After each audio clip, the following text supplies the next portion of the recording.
Yes, I'm doing fine. It's been some time. Hare Krishna Prabhu, Dandavat Pranam, Jai Shri Prabhupada.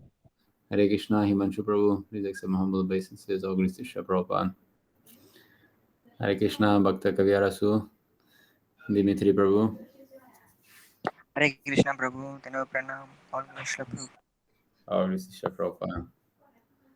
How was all of your Janmashtami festival?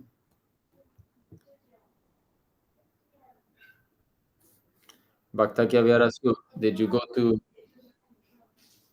Hare Sorry, Krishna Prabhu is going very wonderful. you went to Singapore? Yeah, Prabhu, now also in Singapore. Oh, Jai. How long have you? Oh yes, Sundagopa Prabhu told me you were staying there, right, for some time. Yes, Prabhu, until Rajasthani. Wow. Since when? Since when, Prabhu? Means from 1 week before Janmashtami.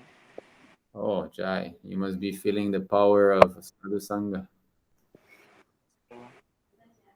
It's very different, right, to live in the temple, such a high standard, isn't it? Yes,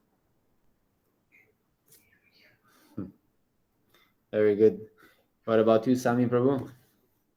How was your Janmashtami?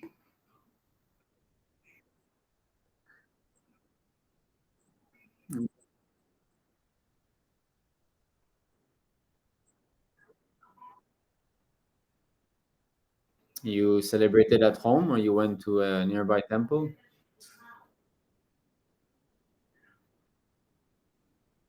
Hmm. Oh, nice, nice. They have one chariot or three? One chariot. Yes. Hmm. Very nice. That you. How far away is it? How long it takes you to get there? Oh yeah. Mm. So you're quite remote, huh? You live in a suburb. Mm. Okay. You celebrated at home alone or with your friend?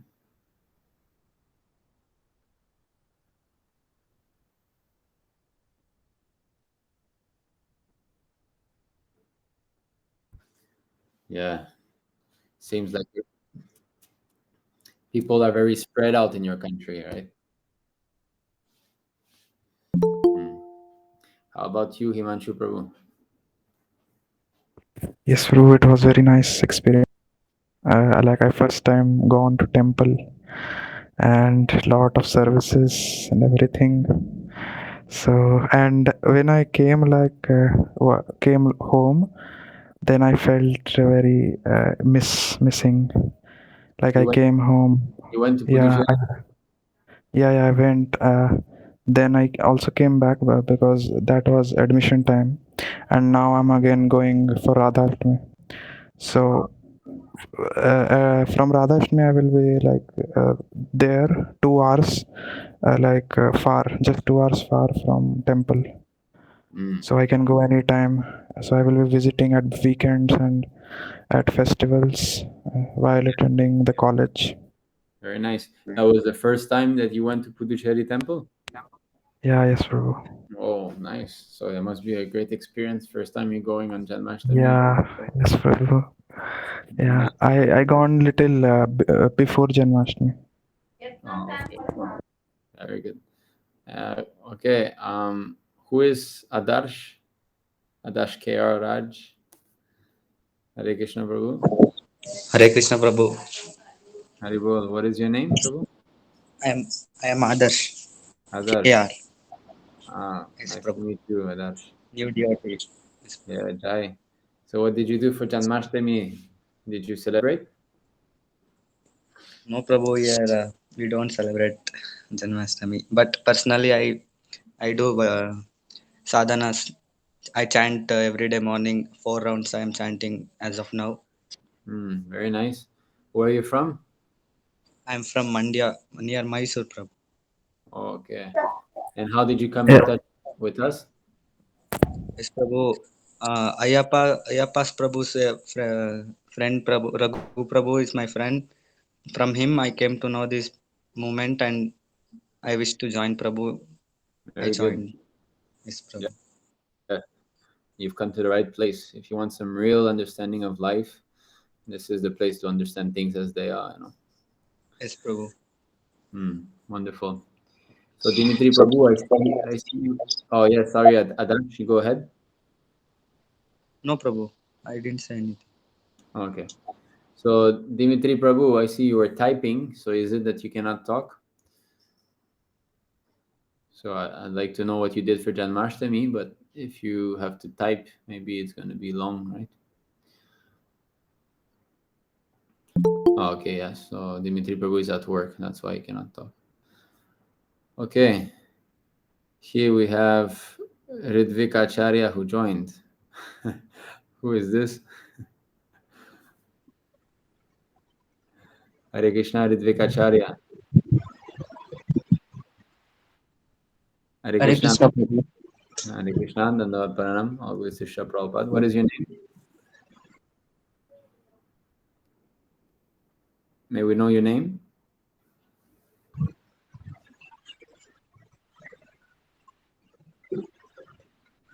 Ritvik Acharya is my name. Okay, that is your Telegram name, or I mean to say, Google Meet name. But what is your actual name?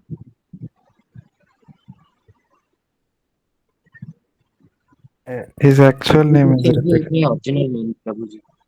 Sorry? And it's my original name, Prabhuji. Wow, really? Wow, Yes, Jai, Prabhuji. Yes, Prabhuji. It's my original name. you're met to be with us, Ridvik Acharya, Jai. Yes, Prabhuji. Ayappa is. Yes. Ridvik, you know about the Ridvik system of initiation, huh? You've been briefed.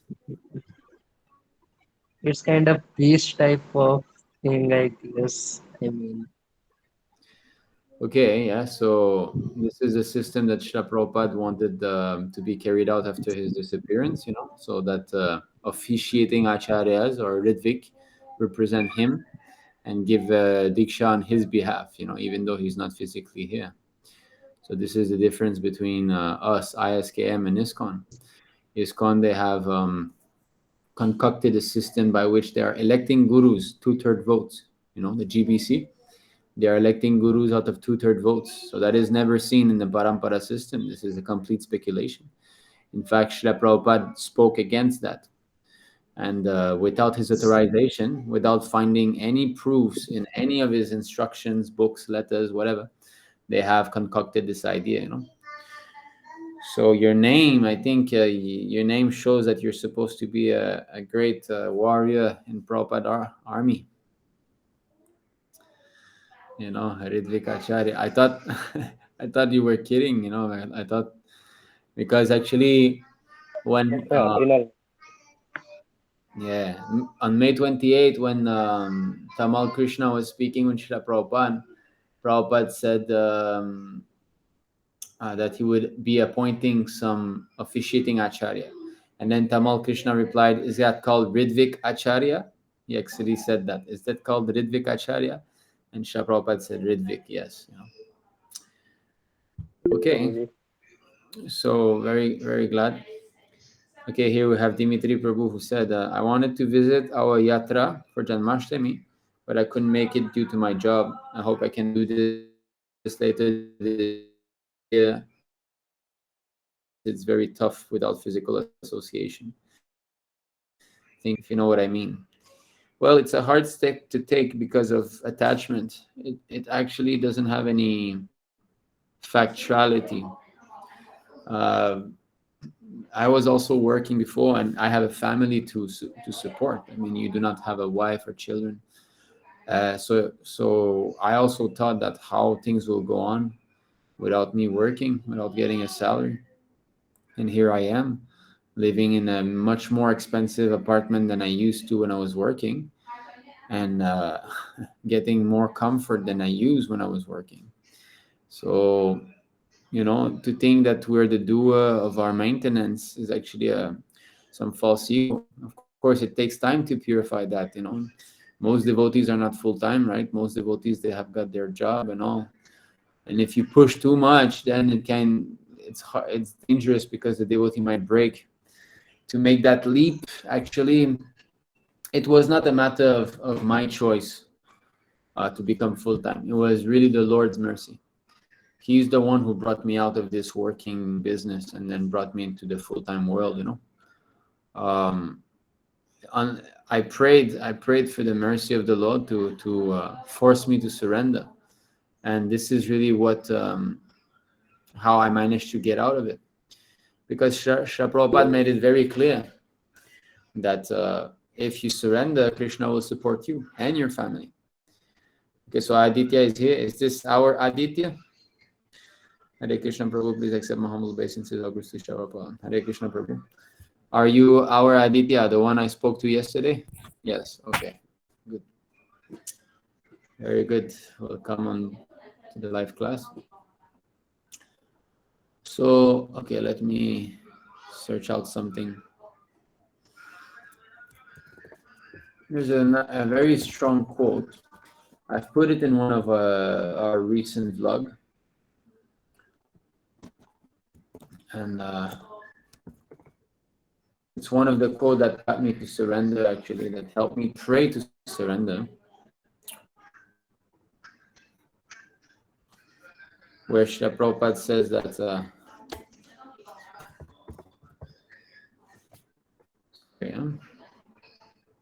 okay, yes, so here it is. This is in who can share the screen? Who's in charge of that? Okay, can you go find Srimad Bhagavatam? Okay, I think I'll just put the link here for you. Oh, okay, this is not it. Okay, can you find this class? So Srimad Bhagavatam 3:26-21, Bombay, December 30th, 1974.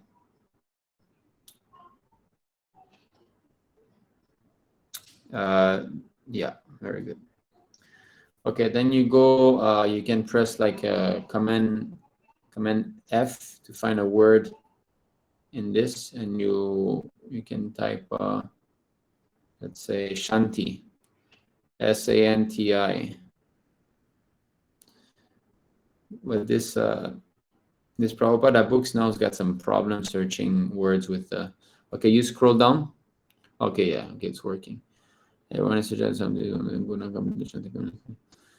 Okay, wait a second, huh? Okay, wait a second.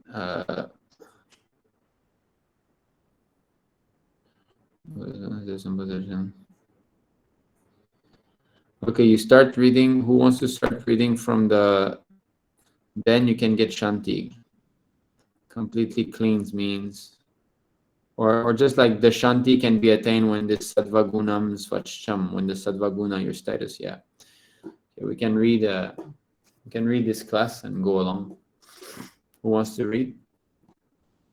Hare Krishna Prabhu. Okay, I'm having problem with my connection. So if I get disconnected, you can wait and I'll be coming back. Can you still hear me now? Yes, Prabhu. Yes. Okay, here it says you lost your network connection, so it might be cutting soon, Anyway, okay, you can go on reading. The Shanti can be attained when the Sattva Gunam Swacham. When the Sattva Guna, your status will be on the Sattva Guna and completely cleansed. Then you can get Shanti. Completely cleansed means that is explained in the Bhagavad Gita. Na Satchati na Kangsati. There is no lamentation and there is no hankering. Then it is Shanti. As soon as there is no some hankering, you cannot have Shanti. That is not possible. And so as soon as there is some possession, you cannot be without lamentation. The two things material, They are they are ruling over us. We are hankering after something which do not possess, and what we possess. If it is lost, then we are lamenting. So Shanti means no hankering, no lamenting. That is called Shanti.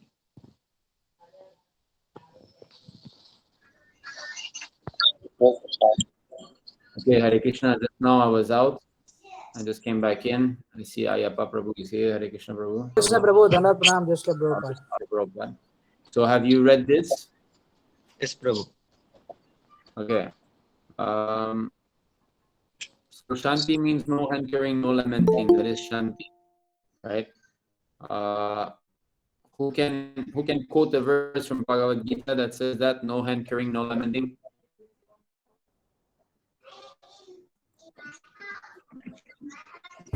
Na shochati na kanchati. Sochati nakanchati.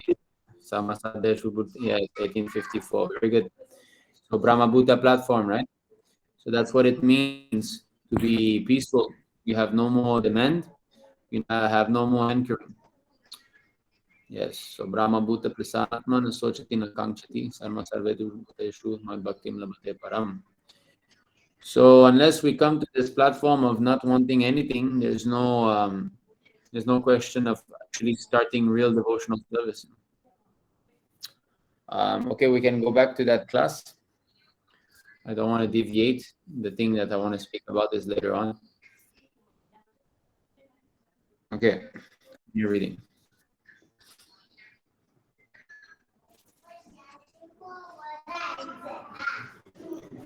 So generally,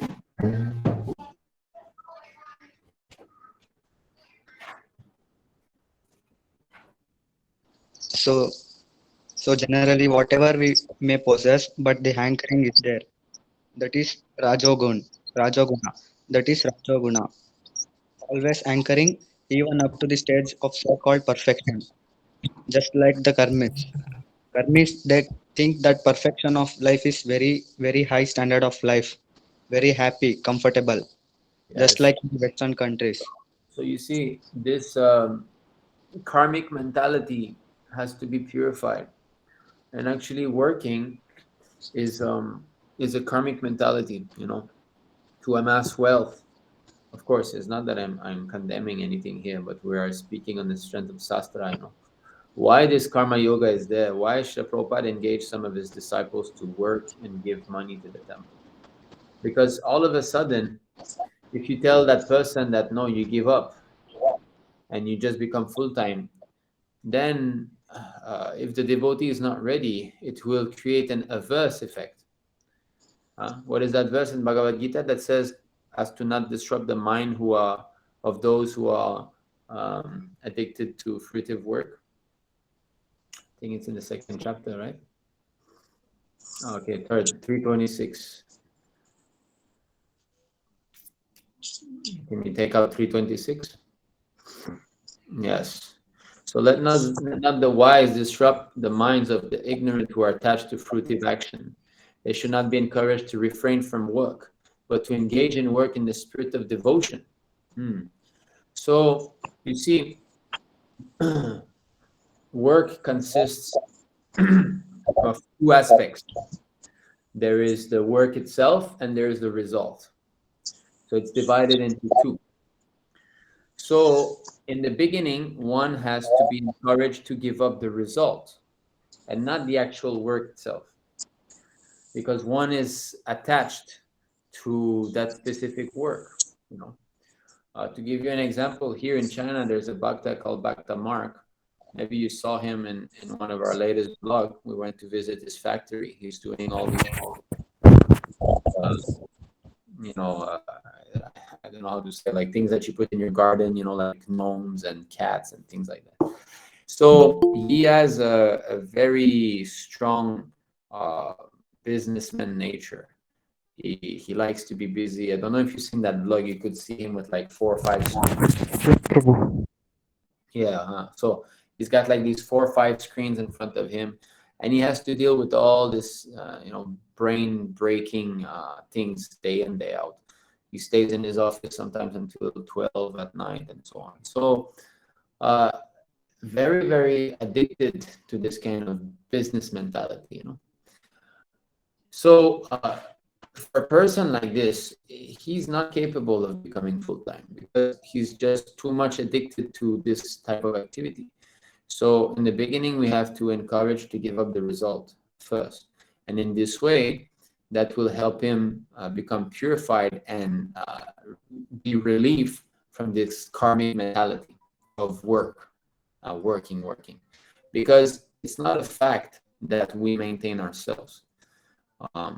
Whatever we are meant to have, we will have. The pleasure and pain are already set.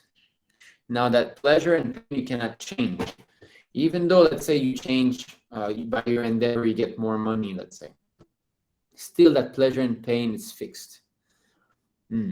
My point is that even though you increase your amount of money, let's say, that you can do by your work, you will still have the same amount of comfort and discomfort as if you did not endeavor in the first place. And in fact, if you endeavor more than what you're supposed to accept as your quota, you will be increasing your suffering and not the opposite. What is that verse of the Srimad Bhagavatam? Anyone knows? That as long as he doesn't start his endeavor to search for happiness, you know, he's happy. As soon as he starts to try to be happy, then he becomes disturbed. Let me see, huh?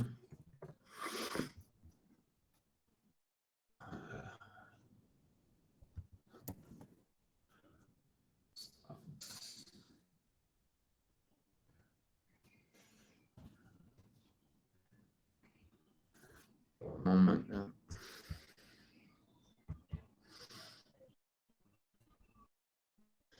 So I think it's in the. She said exit. Okay, there's one we can go see meanwhile. 11:3:18. So 11:3:18. Someone can read that.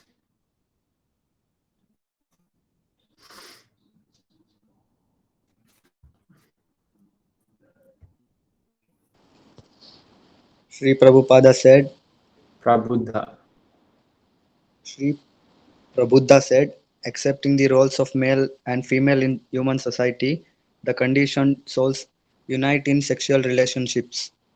Thus, they constantly make material endeavors to eliminate their unhappiness and unlimitedly increase their pleasure. But one should see that they inevitably achieve exactly the opposite result. In other words, their happiness inevitably vanishes, and as they grow older, their material discomfort increases. Yeah, so we see everybody is trying to work for happiness. Oh, I'm going to become comfortable and this and that. But we see that they're always distressed. The carrot is always in front of them, you know, whether it be our parents, our family members, people we see outside. Everybody's endeavoring by their own work to get a comfortable situation, but we see they're always complaining.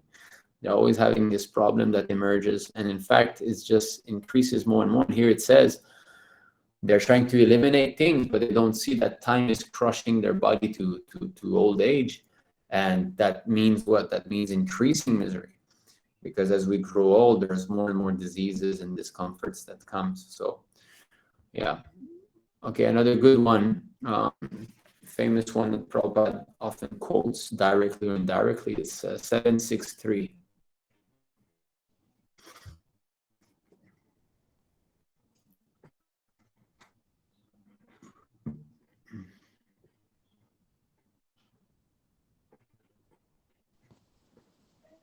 Prahlada Maharaj continued, my dear friends, born of demonic families, the happiness perceived with reference to the sense objects by contact with the body can be obtained in any form of life, according to one's past fruitive activities. Such happiness is automatically obtained without endeavor, just as we obtain distress. Yeah. So there are two things. It's two sides of the same coin. There's pleasure and displeasure. You cannot be situated like without those. Sometimes it's a mix of both, right? So it's the side of the same coin. So if displeasure comes without being invited, then it will continue spinning, isn't it? So happiness will also come without being invited, because it's a counterpart, right? So when it spins, just like winter and summer, so when it spins like this, at one point unhappiness will come. So unhappiness will go away on its own too, and then happiness will come. So there should not be such a great endeavor to try to be comfortably situated, even if it's our own work, and so on. So the whole point of giving to the temple 50%, why Prabhupada always quotes Sanatan Goswami's example of 50%, it's so that we can become purified of this mentality of work. Because we see that even in Prabhupada's time, there were many great Grihastha couples who were engaged full time. Just like his two couples that he sent to London, right, to the UK. I forgot the name of the devotees, but he sent two couples, I believe, and it was so successful. So these couples, they were not working, but they were maintained by who? By Krishna directly. So there was no need to work. Okay, just like now the verse we saw with Prahlad Maharaj is saying, happiness will come also without endeavoring for it. Who knows another verse in Bhagavatam that says the same thing? It's in the first canto.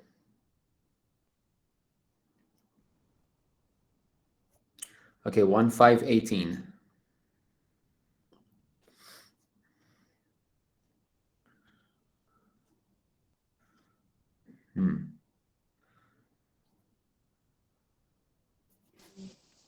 Persons who are actually intelligent and philosophically inclined should endeavor only for that purposeful end which is not obtainable even by wandering from the topmost planet Brahmaloka down to the lowest planet Patala.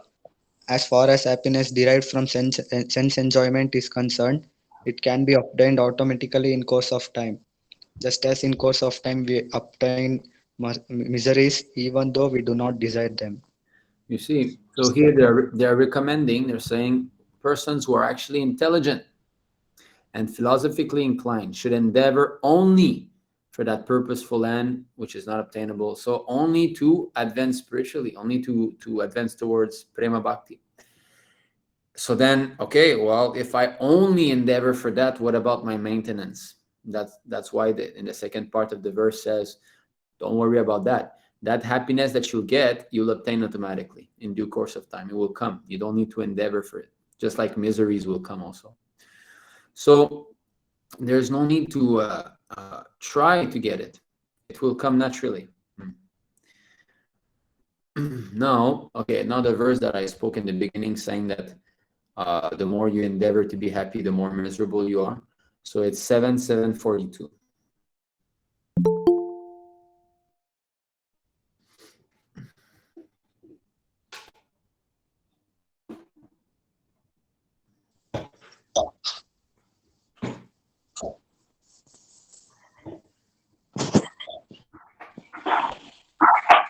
In this material world, every materialist desires to achieve happiness and diminish his distress, and therefore he acts accordingly. Actually, however, one is happy as long as one does not endeavor for happiness. As soon as one begins his activities for happiness, his conditions of distress begin. Right. So now in our modern society, people understand that happiness comes from money. That is the main understanding. Because we think, okay, if I have money, I can get a comfortable situation. Is it not? I can get more objects of sense enjoyment. I can pay for tickets to go and travel. I can get a more beautiful girlfriend. I can go to nice restaurants and so on. So therefore, they start to work very hard. So they don't understand that what I want is so-called happiness, but what am I going through at the moment? I'm waking up, early, full of stress, going to work, typing on the computer all day long, having to deal with a boss that I hate, having some coworkers talking, all day long in each other's back. I mean, the list of discomforts is just unending. And we think that, I'll be happy. In fact, you've increased your unhappiness. So, and what is all this school going on? A lot of you are students. You're all suffering because of these so-called tests and studies, right? You're all going through suffering. So, why? Because your parents want you to become so-called happy, isn't it? Actually, you're existing at the moment. You have what you need, right? You have your food, you have your roof. But no, go to school and study a whole bunch of things that you don't need, and remember it, put it in your brain, and then we'll test you. It will increase your stress level to 100, and then if you fail, then we'll scold at you and this and that. So much suffering is there for what? Only to try to become happy materially. But there are some people who never went to school and they've got their bread earning thing. Maybe he's a rickshaw driver or whatever, and he's not as stressed and anxious as others.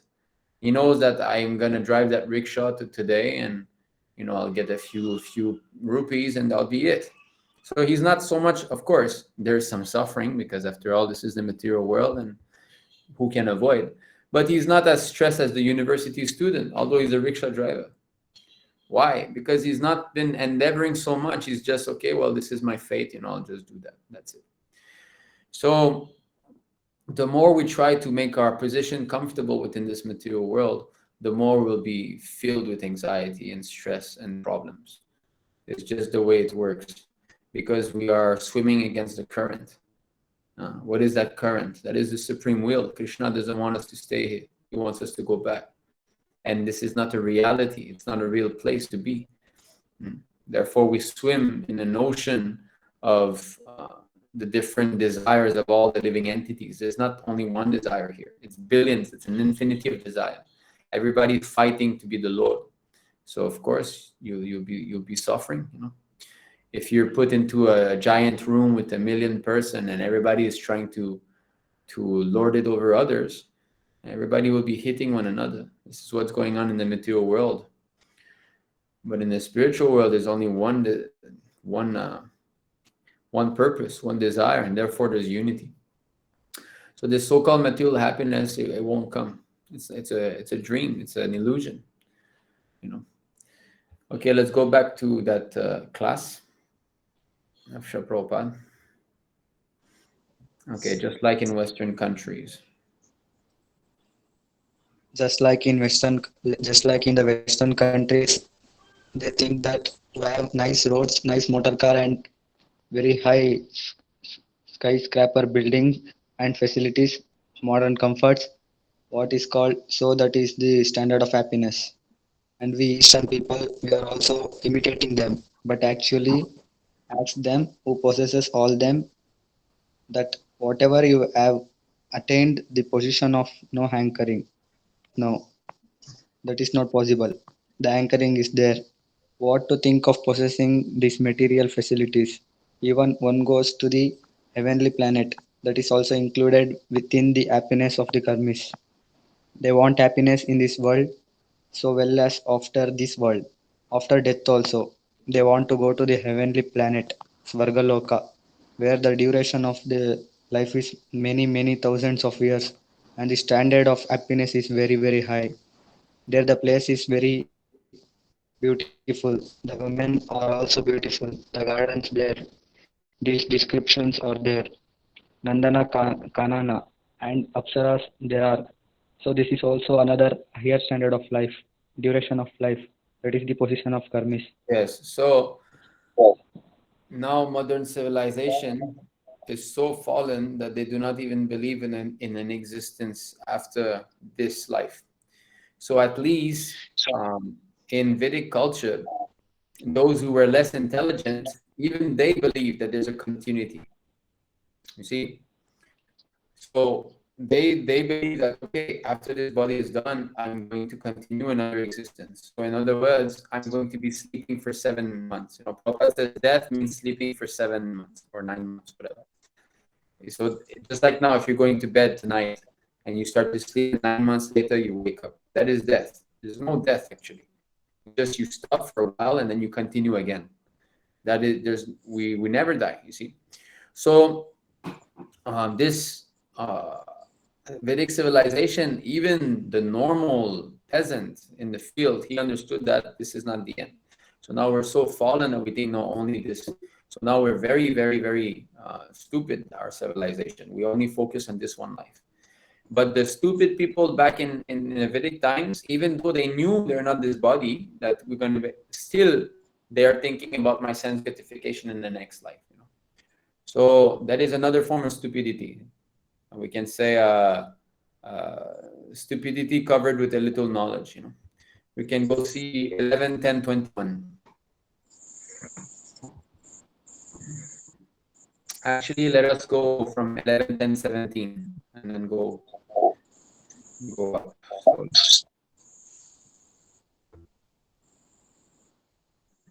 Yes.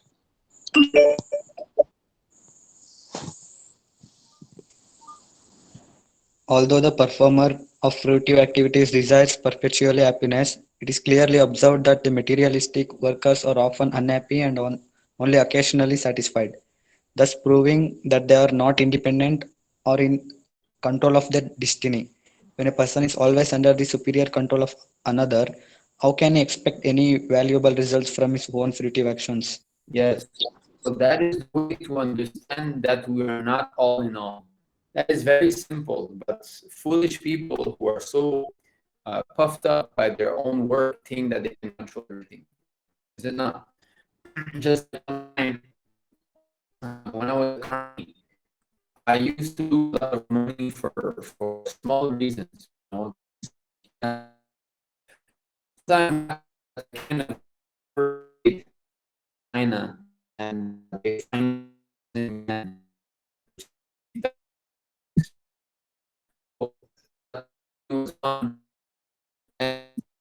my brother was telling me, oh, you're so careless and this and that. And then I told my brother, I said, no, I was really careful this time. I made sure that I would not pass, and I just said, I just don't know what happened, really. So even though I was a karmi at that time, I told my brother, I said, no, there's something else. I told him like that. I said, I try my best. And I said, no, there's something else. So I could kind of start to, very little glimpse to understand that there's something else that was working against me.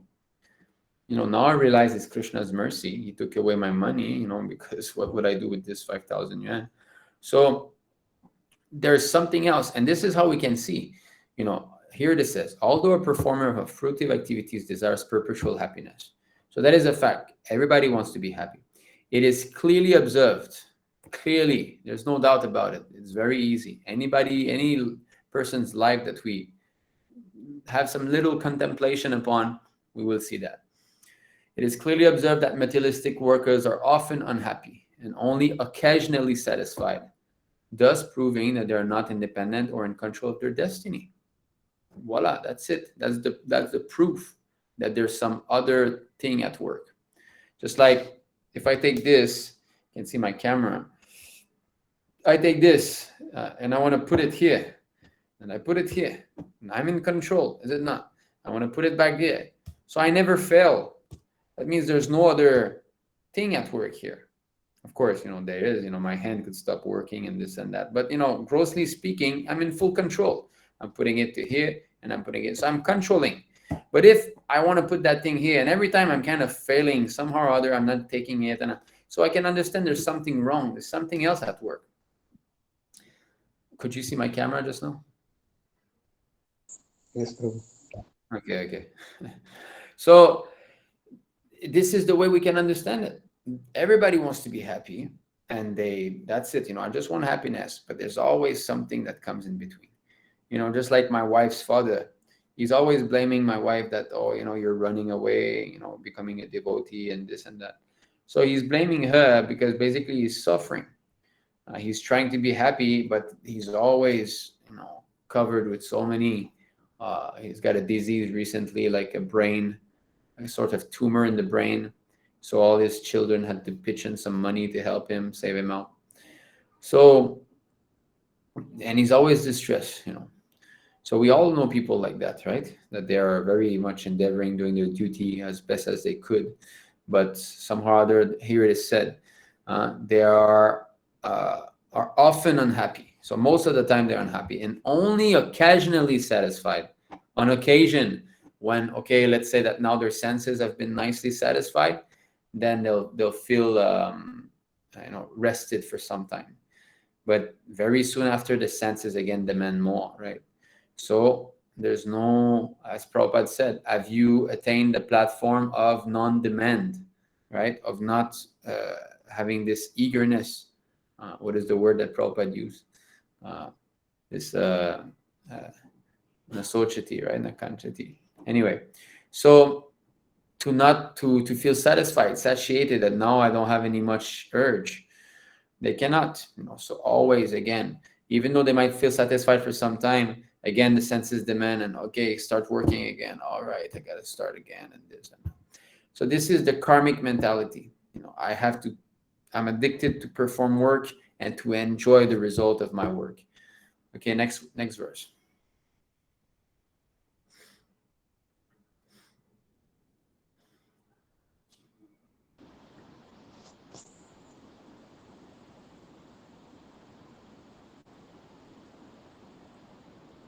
It is observed within the material world that sometimes even an intelligent person is not happy. Similarly, sometimes even a great fool is happy. The concept of becoming happy through expertly performing material activities is simply a useless exhibition of false egotism. Yes, that's it. It's only a useless exhibition of false egoism to think that by my endeavor, by my own hands, right, I'll be able to do it. They like to say that here, especially in the country where I am, atheistic country, communist. They are so puffed up speaking like this. But what can you do? You might have seen that there's a drought here in China, in the central of China, no rain for like 2 months or something like that. Now the rivers are drying. So what they tried to do is to shoot some little missiles in the clouds with some chemical in order to make it rain. It didn't work. What do you think? That there's no controller. So that's it. Atheists, they think all of this, there's no one controlling. I'm the one who's going to be lording it over everything. I'm going to make the rain, the cloud rain. So very demonic. They want to take Krishna's place. So it didn't work, and now the whole central of China, the Yangtze River is drying up. A lot of people now, they're forcing people to yeah. Here we don't feel it in South China. South China is more of a wet weather. So for the moment, we don't feel that. But Central China, they feel it. They're telling everybody you cannot lower your air conditioning lower than 26. They're telling the workers, don't take the lift, take the staircase. So many things like this. So a symptom of Kali Yoga. It's predicted in the 12th canto of Srimad Bhagavatam. There will be no rain. So we're seeing those symptoms happening in an atheistic country, because Kali Yoga means what? More and more atheists, more and more demons. So wherever on the planet there are more demons, such symptoms of the Kali Yoga will become prominent first, right? So we see it happening here in China. The next step is going to be what? That because of this drought, because of all this lack of rain and so on, they're going to be taxing the people. Oh, relief program. Right? Oh, now we need a plan. We need a plan to counteract this. We don't have enough water. Now we have this big plan, but we're going to be taxing all of you a little bit so that, communists, we're all together in this, right? We're going to fight off, give us more money. So in this way, the taxation is going to increase. And that's how it's going to be. Oh, now there's less grains. Now there's less fruits, less vegetables. Okay, we cut your pension in half. Your retirement money, we cut it in half. We'll take that away. So in this way, people will be so much embarrassed that they'll be leaving the cities, going to the forest, it says, and eat roots and leaves. It's described in Bhagavatam. Can you imagine? Would you like to go to the forest and eat roots and leave? How much painful that would be? Well, city life is going to be more painful than that. Sami Prabhu is speaking of nuclear wars. Yeah, so, this is all coming. Prabhupada predicted nuclear war will be there. So, okay, next verse.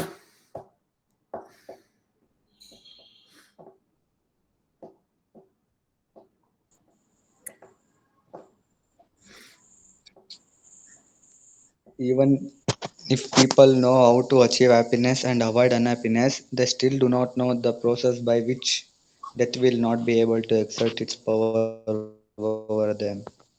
Yes. So even okay, now it's been established that you're not in control of your happiness and unhappiness, because previous verse was saying sometimes a very intelligent person is unhappy and sometimes a fool is happy, right? We see sometimes it is said, and there's a saying that there's only two persons that are happy in the material world. One is the self-realized soul, and one is the complete fool. We see sometimes there are people who are completely lost, the mind is gone, and they're happy, they're laughing and they're smiling, and completely oblivious. So intelligence, they are very much puffed up with their intelligence. It said that intelligent man is sometimes unhappy, because generally with intelligent, Hare Krishna Satyam Prabhu. So generally with intelligence, we are capable of performing material activity better. That's a fact. And actually that's one of the cause by which one can get what he wants. But it's not the supreme cause. It can influence, it's a fact, that if you're more intelligent, you can get things better done, or you can minimize some suffering. But if daiva is not there, if the arrangement of the Lord is not in favor, if Krishna does not want, you cannot do it. It's not possible. There's 5 causes, right, for the accomplishment of all action. Who knows this verse in the Bhagavad Gita? 5 causes. Okay. Let's see. So it's in the chapter 18, I believe. Yes. So 18, 13, and 14.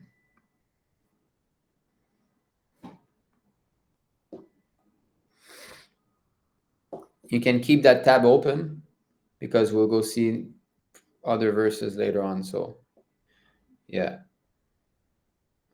Okay, here, okay, in this version, they separated the verses. In the original Bhagavad Gita, uh, it's 13 and 14 together. Never mind. Okay, you read this. Okay, yeah.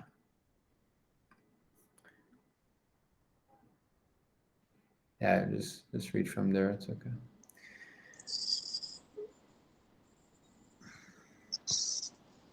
O mighty armed Arjuna, according to the Vedanta, there are 5 causes for the accomplishment of all action.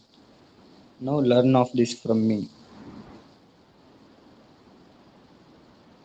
Okay. Can you show the original translation, that 13 and 14 together from the PrabhupadaBooks.com? The translation is a bit different. Swami Prabhu, could you? Yeah, you take that one and then you no, the go back to Prabhupada Books, and then you just select show the. Okay, even is it because go on something else on the left tab on the top, open the something else tab on top. uh Synonyms, everything is checked, right? Okay. uh just type Prabhupada Books slash BG slash 18.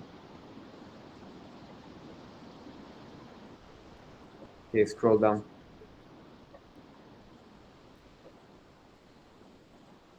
13, 14. Okay, can read this.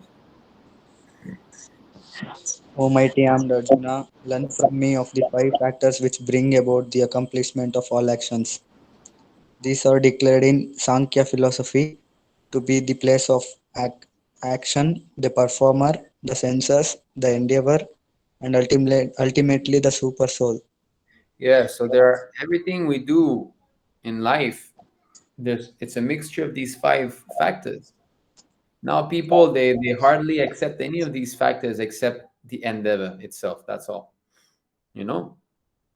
Just like Prabhupada gave the example that sometimes a businessman, he's making business, so he's going to the stock exchange, let's say, or to the business market or whatever. So the place of action will definitely influence. If you try to make business and you're in Alaska, I don't think you'll make as good business as if you're in New York City, isn't it? So the place of action is influencing that result. Now the performer, if you ask, a 14-year-old boy to do the same business, or like an experienced 40-year-old man, then definitely the experienced man will be more successful. The senses, right? The senses, the mind, the intelligence, the working senses also. For example, playing basketball. The senses of those who play basketball, the athletes, the working senses, the arms and the legs are much more developed. They have, they are used to throw the ball into the ring so much. But a man who has not prepared his senses for playing this basketball, if he plays, it will definitely, um, influence the result. Although both of them want to put the ball in that ring, isn't it? Then the endeavor. So yes, endeavor here is that it does influences the result of an action, but it's not supreme. Uh, uh, of course, if I just sit down and eat and sleep, there's much more chance that I make less money than someone who's endeavoring a lot. It's a fact. So we don't say that it's not, but it's not supreme. You cannot go against your destiny. And that destiny is ultimately the super soul. Here it says, ultimately the super soul. So I prefer that translation because here it says, these are declared in the Sankhya philosophy. The other translation said in the Vedanta Sutra, I think. Or anyway, so and ultimately the super soul. So Daiva Netrena. Daiva. What is this Daiva? What Krishna is making us work hard and this and that? No. Daiva means Krishna's arrangement post our material desire. Post. That means after. After our material desire and after our karmic due, then Krishna will give. So therefore it is said super soul, or sometimes it says Daiva, divine arrangement, divine cause. It doesn't say Krishna directly. Okay. So these five, yes, that is the painting that you see. Some man is buying a cloth, right? So the place of action, it's a market. So the man might not have wanted to buy a cloth on that day, but he's walking in the market, so it's influencing his action. He did not think that, you see. So it's not just the result of action that is influenced by these five causes. The action itself is influenced by these five causes. He was not thinking to buy a cloth. Maybe he went to the market to buy a watch, and now he's buying a nice sari for his wife. So he's buying a sari. Now the performer, if it was a boy, he wouldn't think about buying a sari because he doesn't have a wife. So the person who walks in that street will perform different actions according to his situation. Now the senses, okay, the man is touching, right? Maybe he can reach only a sari that is in the reach of his arm. He has shorter arm, so he's gonna buy the red sari instead of the blue sari, which is further away. Or maybe he cannot feel the delicate silk because maybe he burned his fingertip because he's a puri fryer. He fries puri whole day, so his fingertips are all numb. So he cannot make the distinction between silk and cotton. So he's gonna buy the cotton one. All right, the senses, the endeavor. Maybe he's thinking, I'll buy the best sari for my wife, and because of that, he's gonna go see 10 different sari shops. And then he might get, so because of his endeavor, he's suffering more. He has to walk to 10 different sari shops, but he might get a better sari. Who knows? Maybe not. Also, maybe he'll be tired after all and not buy the sari after all. But ultimately, it's super soul. Super soul is conducting, right? I'm sitting in everyone's heart, and I'm conducting. The living entity sitting as in a machine. What is that verse? I believe it's 1861, right? Yes, 1861. You can show this.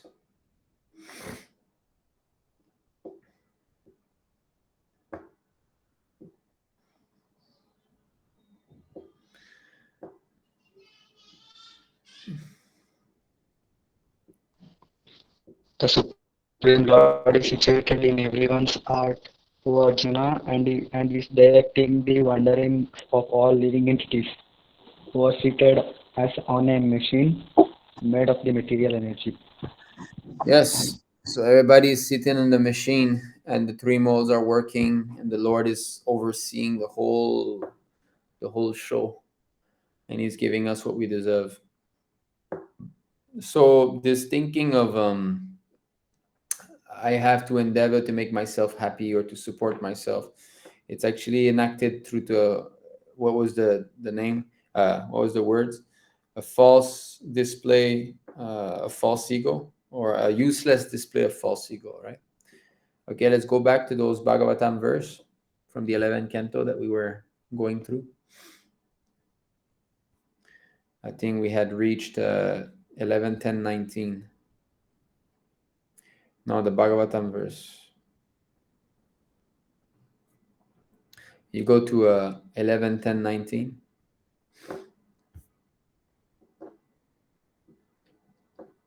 That's where we were just now. Yeah. So, okay, even if they can achieve happiness and avoid unhappiness, let's say, they still do not know the process by which death will not be able to exert its power over them. And that's it. Ultimately, it's game over. You have some big people talking in the past, giving big speeches, in front of crowds. This is the way we have to do. We have to live our life like this. We have to do that. We have to do this. And then you can play their clip and then put the picture of their tomb right next to the clip. How does it look like? Foolish, isn't it? Yeah. You can do that now with computers, right? You let them, you replay their clip, let's say from the 1940s, and then you take a picture of their tomb and, oh, wow, we have to do this, but I don't do that. And you put the tomb right next to them. What is the use of all your talking? Now your body is inside that hole there. So this is what is covering all of us. We're forgetting this is coming. We all think that it's not going to happen to us. Just see how Maya is good, huh? We don't think about it. No, no, no. I'm comfortably situated. I've got my apartment now. I got my wife, my son. We're together in this. Got my family. We're together in this. You're soldiers. They cannot save you at the time of death. Nobody can save you. So that's we forget, and that's the most amazing thing. Maharaj Yudhishthir says. Okay, next verse.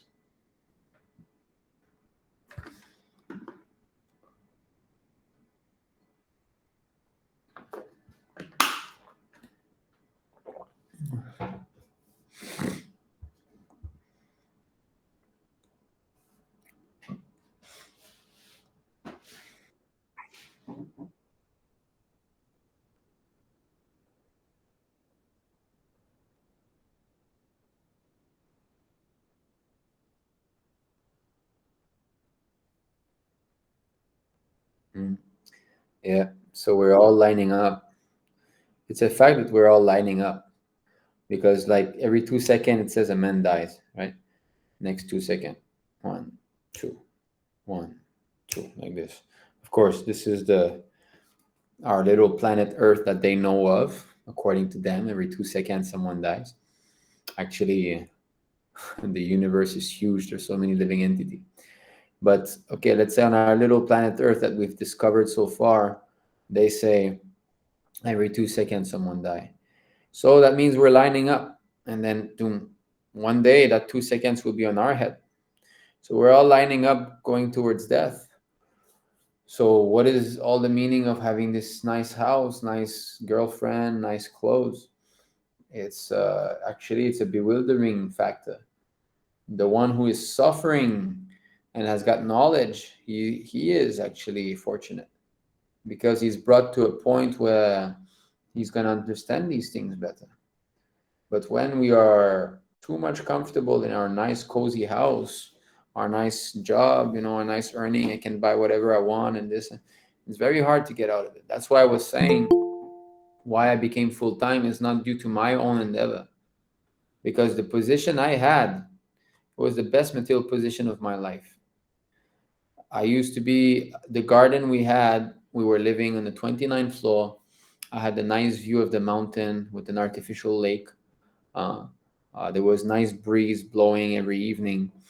I had our home who had like a rooftop, and I used to work only 3 hours a day, and my work was 5 minutes away by scooter. So I would go in the morning, I work a little bit 3 hours, and back, and that was it. The whole day, and then I could read more Prabhupada books. I could worship the deity. So even though I had our deities, we were worshiping them every day. All of this was there, and actually, it was one of the best, um, if you can say, arrangement for a working grihasta.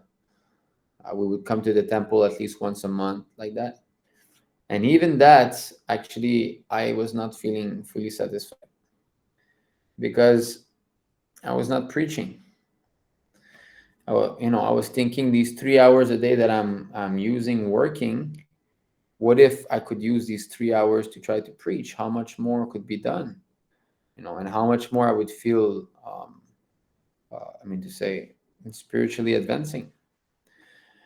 So I was praying, that my Lord, if you want me to surrender more, then you have to push me, because me on my own, I cannot get out of this situation. It's just too comfortable.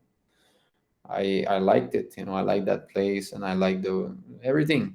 So I was thinking, well, I cannot get out of it, but if you want me, my Lord, to become full time again and preach, then please force me to do so. And He forced me. It did happen. So of course, when you pray like that, you have to be ready for a slap. Slap is gonna come, but it's a good slap because it's gonna push you in the right direction. So all of you are young men. You're at a verge where your family is trying to push you in the abyss, trying to push you that no, go to the university, get your degree, get your college, and then you'll be able to find a nice job and a nice girl and this and that, and then it doesn't end. So that'll be it. That'll be, you won't be able to get out. Not possible. I can tell you that. Unless you pray like I did, that my Lord forced me to get out. If you're waiting to be ready, no way. You won't be ready. Because yes, go and get married, yours say, yeah. But if you get married without having experiencing full time life in the temple, whew, you're in for a ride, because you won't be ready to deal with women. Forget it. Do you have any idea what a woman mind is like? You cannot figure it out. It has no head or tail. They run on emotions. Us men, we have got some. We can try to analyze things through intelligence. We're more um, down to earth. We try to see, okay, well, how is this? But women, they run on emotions. How they feel, that is right. That's all. So already it's hard to deal with our one mind. Now you're going to have to be dealing with two minds. And one of those minds is going to be very passionate, very frivolous, going left and right. If you're not strong spiritually, you won't be able to pull her up to the mode of goodness. She will pull you down to the mode of passion. And a wife has demands. And because you're taking charge, you must care for those demands. You cannot just say, no, I'll get married, but my wife will be a brahmachari in the temple like me. Or, she won't have any comfort. No, that's not possible, And to me, the only way to be happy in Grihastha ashram, my understanding is that you preach, or at least, you be some sort of full-time life. That's the way that I feel happy, with my wife and children. But that doesn't mean that that the inebrieties of marriage life completely disappear. No, they don't. They're still there. They minimize, but they're still there. Taking care of the children, children crying, children being sick, the wife lamenting because you cannot arrange everything perfectly. It's still going to be there.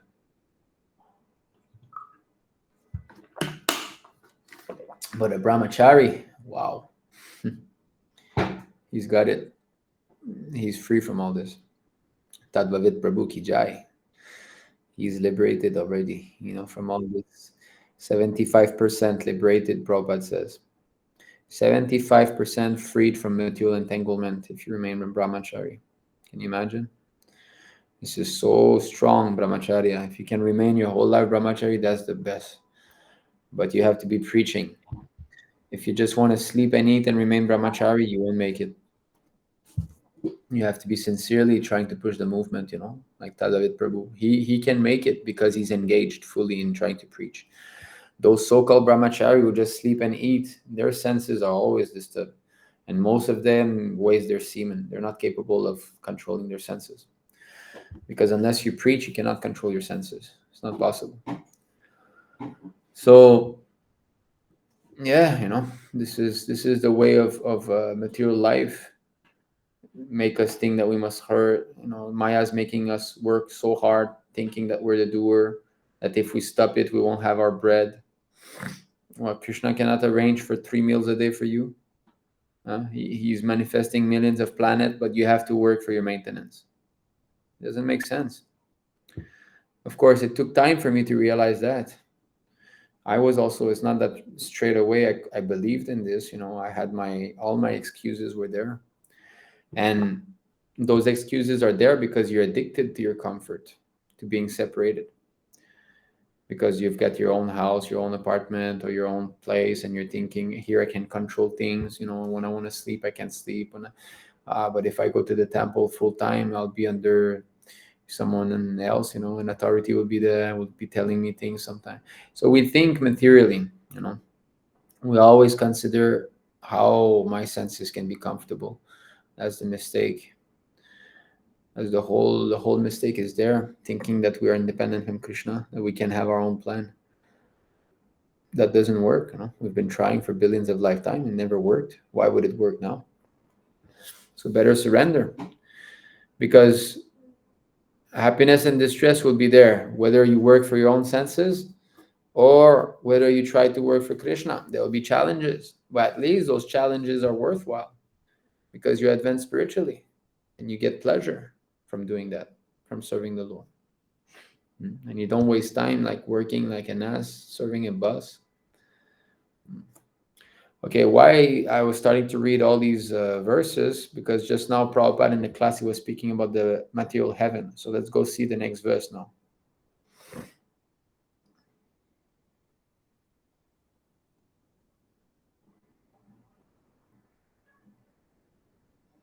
You can go to the next one.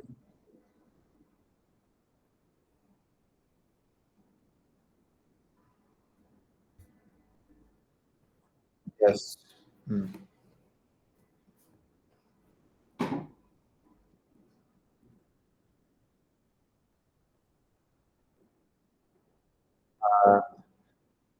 What? Sorry. You're reading. Are you reading 10, 11, 10, 21? 11, 10, 21. Yeah. Hmm.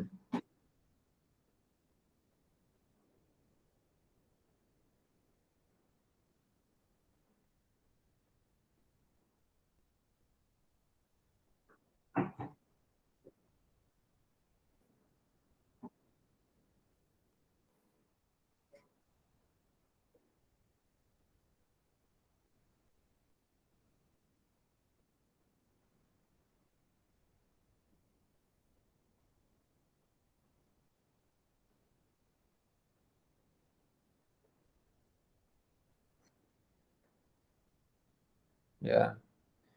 So we're trying to get unlimited happiness.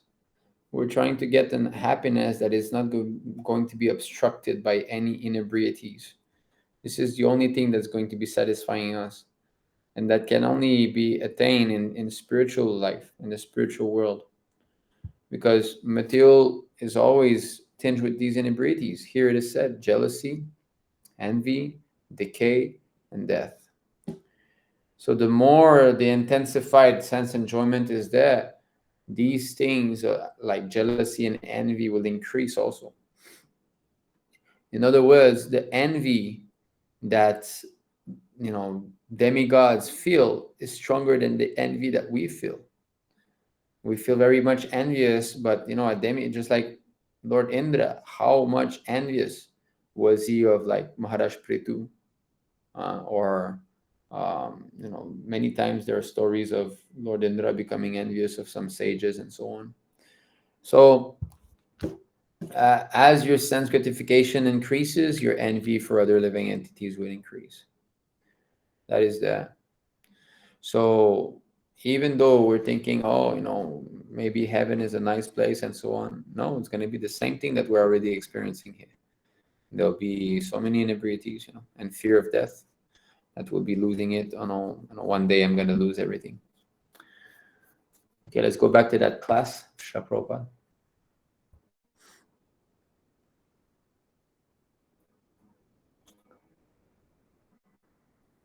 And the Gyanis.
Hmm. So, so you see, so then Prabhupada here is coming to the Gyanis. So Gyanis is also hankering. So why is a devotee not hankering then? Because this is actually the proper constitutional position of the living entity. Hankering means what? Hankering means going against Krishna's desire. That is the meaning of hankering. Mm. To want something that is against Krishna's desire. But if you're situated properly as the eternal servant of the Lord, and Krishna wants something and you do it, that is not hankering, that is just who you are. That is normal. So therefore, a devotee's activities are not called hankering.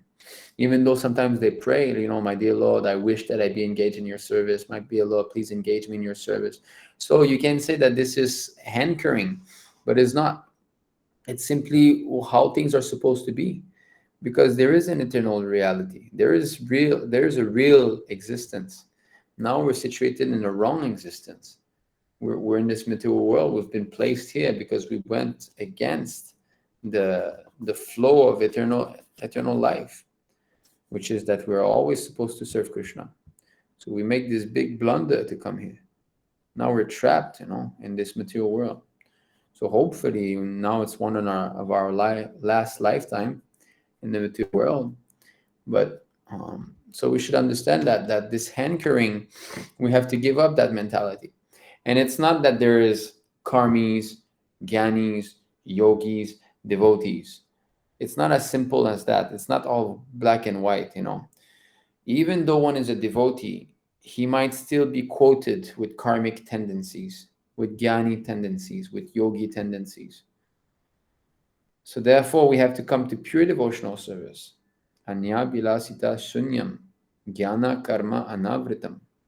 So that has to be completely gone. So this mentality of wanting to work is a karmi mentality. Actually, a brahmana does not work. A brahmana is supported by Krishna. He begs and he gets a little bit of his income by begging, and he's satisfied with that. Of course, the Vedic system is not no longer there. Varnashram system is no longer there, so you cannot just go out and start begging to anyone. They won't understand what it means. But Krishna is still there.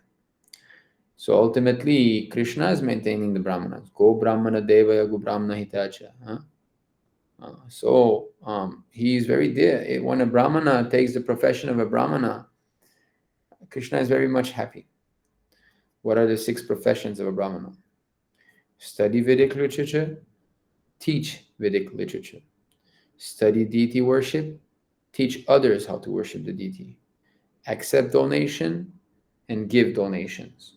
These are the 6 activities of a Brahmin. So if Krishna still exists, and if he's still Bhakta Vatsalya or Brahmana Vatsalya, then why would he not arrange for the support of his devotee who surrenders and takes this path? So if we become full-time, we'll get whatever we need. It's a fact. Now I'm convinced of it because I've experienced it. When I told you that I prayed like that my Lord, please force me to surrender. And it so happened. And one of the mental speculation that I had was, how can I come near the Matajis here? Because is Guangzhou city, the rent here is very expensive. Before, my rent used to be about 2,000 yuan a month. That's 20,000 Indian rupees. Now the rent I'm paying here is 55,000 yuan, 55,000 Indian rupees. How come is it that I'm paying more than twice the rent? And plus, if you add all the things together, here is much more expensive. It goes to 6,000-7,000 yuan. Without working, I'm paying 3 times the rent that I used to pay back then. How is that possible? So the Lord is in the heart of everyone. He can bring money through any means that he wants. When we came, I was thinking, how am I going to be paying the rent? How are we going to do? And this devotee from America, he called me and he said, hey, I look at your vlogs. I think you're doing some great work, so I'd like to support. So I said, okay. I said, now I'm going to go, I'm trying to become full-time again. So we have this rent that we need to pay. So he said, how much is the rent? I said, well, it's almost, $1,000 a month. He said, okay, I'll give you $1,000 a month for a year. How did that happen? And you tell me this is not Krishna? So if we're devotees, we must believe in that. We must have faith that Krishna is going to be there for me. He's going to send the right people at the right time. But devotee doesn't mean I sit down on my back and scratch my skull, Devotee means he's always endeavoring to the best of his ability. Try your best and Krishna will arrange. That's a famous saying that Prabhupada was saying. Sometimes devotee, they would come to Prabhupada, with complicated so-called dilemma. Prabhupada, we have this problem, this, that, what to do? And Prabhupada would say, try your best and Krishna will arrange. Very simple. That's to smash our karmic mentality. And, oh, Prabhupada, we have a problem now. How can I solve this problem? Tell me. No, you're not going to solve anything. Krishna is going to solve the problem for you. You just please him and he'll make the arrangement. What do we know? Do you know what's going to happen to you tomorrow? Do you know who you're going to meet? Our foretelling power of events is like this. Nothing we know, actually. But Krishna knows what's going to happen to us in 100 years, in next life, and this, Prabhupada said sometimes Krishna makes an arrangement that's going to take place 1 kalpa later. 1 kalpa means in the next day of Brahma. So he's arranging something now, and the result's going to take in the next day of Brahma. So that kind of intelligence he has. So why not just let him arrange? If you've got someone who's that smart, who can help you, then you let that smart person help, is it not? Like if you're making investment, let's say in some, now they all do these things, right? These Bitcoin and all this cryptocurrency, whatever. If you see a man that every time he invests, he gets 1,000% result back, 10 times the amount of money he invests, and he's like never failing, and he's been doing this for 10 years, then you give your money to him and you tell him, please, arrange my money.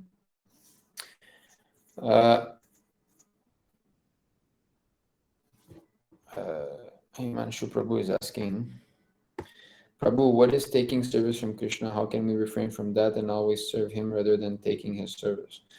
Taking his service,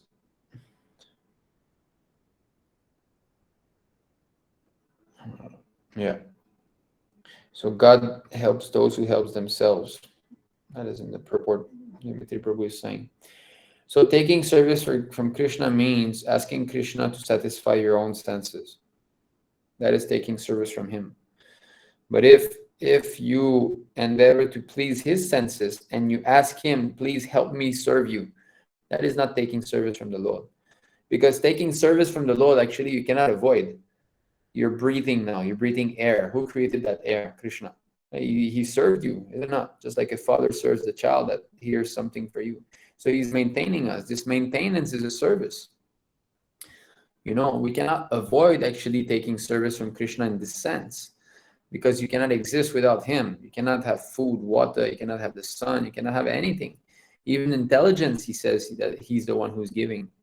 So how can we stop taking? So, we have to take as less as possible. We should not disturb him for no reason, but to pray to him that, my Lord, please give me intelligence on how to serve you. That is not taking service from him. That is a reciprocation of love. So the real meaning of taking service means, my dear Lord, I'm going to go pass this test now. Could you please, have me have a good result? That is taking service from Krishna. Who is telling you that Krishna wants you to pass the test? Maybe he doesn't.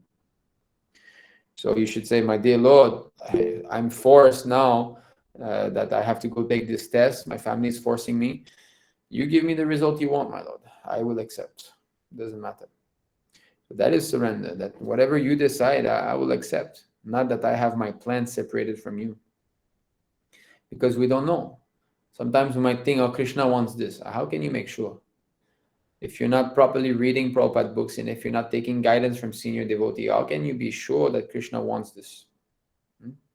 That is making Krishna our servant. Oh, no, I have a new job in America. I know, my Lord, please allow me to get that job. Then I'll serve you. That is still taking service.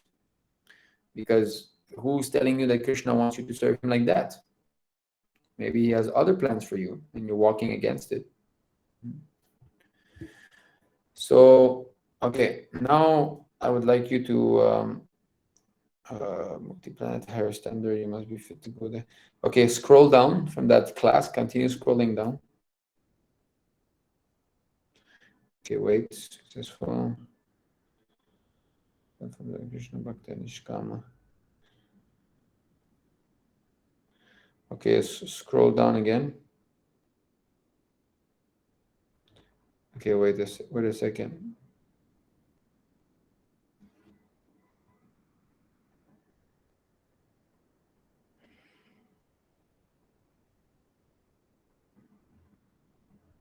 Okay, yeah. Okay, do from Bhakti. Bhakti means a relationship with God. You can start reading from there.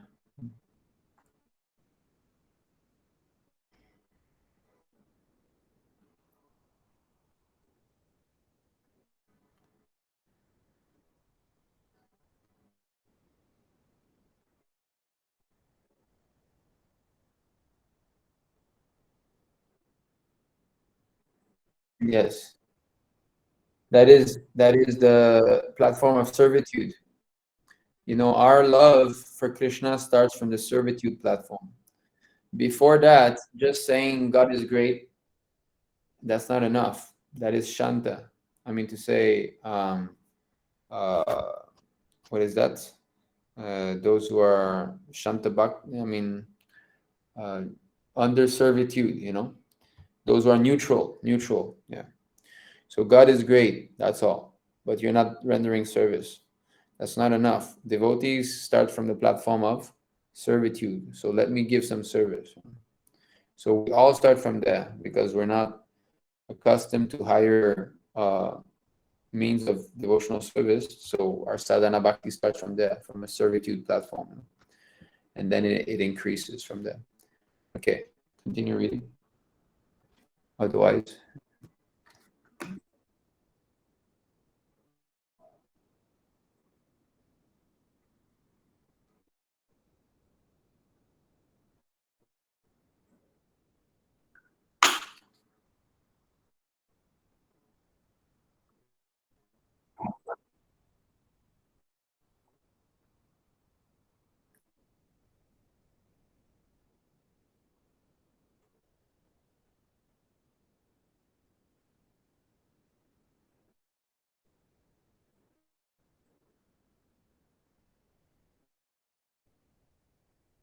yes, that's it.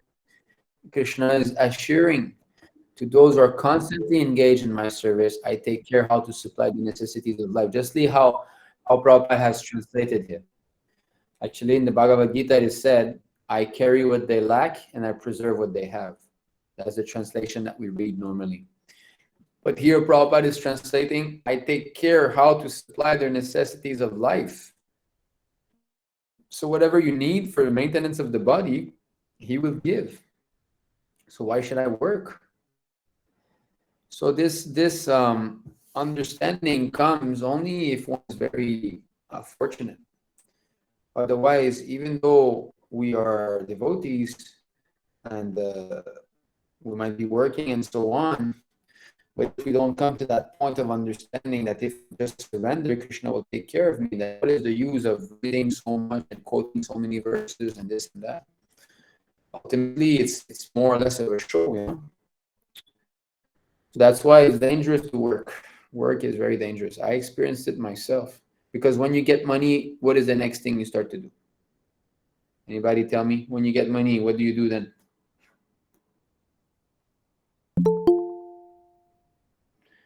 You start to think about what to buy with that money. Is it not? Yes, making plans how to spend it. Exactly. That's what comes. I know also, I've been working too. I know what it is to work and to earn and to spend. Your salary is coming, right? Oh, wow, I'm going to get that amount. Okay, then you go maybe on whatever platform you use in your country to buy goods online, and then you start to scroll, right? You look, oh, this is nice. Oh, you think maybe I need that, maybe I need this, maybe I need that. There was a time about maybe 2 years ago, I used to look at clothes. I was thinking, oh, now I'm a teacher, I need some nice clothes. It's a fact. I mean, as a teacher, I should not dress niggardly, but it's contaminating. Then you start to scroll. Oh, that shirt is nice. This is nice. This is a nice pants. I'll look good in this and that and that. And that. Oh, I need I need a bag, right? I need a nice bag to go to work. And then you start to look at all kinds of bags and what is the best brand, and how. So you waste so much time in just trying to make the body comfortable or nicely looking. Why? Because you got money. You get that money, and you know that, oh no, it's my money. You get that misunderstanding that it's your money, so you can spend it independently. Nobody's looking, right? Not yet. I'm gonna spend it for my sense gratification. So it's dangerous. That's why to liberate yourself from that mentality, give it up. Get out of it. And the one who I know how to make business and go his way. He said, unless you give 50% to Krishna, your business won't be a success. Finished. The devotee was thinking, how to make money, right? And Prabhupada said, how much percent give to Krishna? Then it's successful. Why? Because that's going to help you to stop working at one day. The whole point is to one day that we stop and we become full-time and join the temple, join the mission. The mission. Because the desire is one. What does Krishna says in Bhagavad Gita at the end? Those who preach this message to my devotees are most dear to me. No one will ever be more dear to me than he. He's saying that. And then as Sri Chaitanya Mahaprabhu, he came again and he said, you preach this Krishna consciousness, you deliver all those in your desha, your place. And then Prabhupada is telling us, preach. So desire is one. If we link ourselves with this desire, then we are Krishna Bhaktas.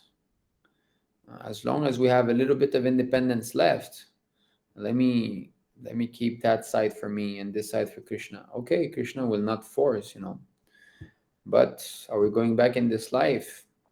That is highly doubtful. So this Sarva Dharman Parityaja Mamekam Sharanam Vraja, what does it mean? That means preach. That's what translated, that means this, you preach, that's all. So of course, to be a preacher, you require training. It's not that immediately I start to preach. So therefore, first there's a surrendering process that let me live in the association of the preachers. That is first step. That's why going full-time in the temple, living there, seeing how the preachers, the experienced devotees live, how they, then you get trained up, and then you become an experienced preacher, and then you become happy. The devotees that I see that are the most happy are His Grace Tavavit Prabhu, His Grace Nagopal Prabhu and Tavavit Prabhu. They are the most happy because they're always engaged in preaching. They have no material obligations, So they are nasochati no kanchati. I don't see them anchor for anything or desire to lose all this stuff. This is past already. Because they've boiled down all this material attachment to practically nil.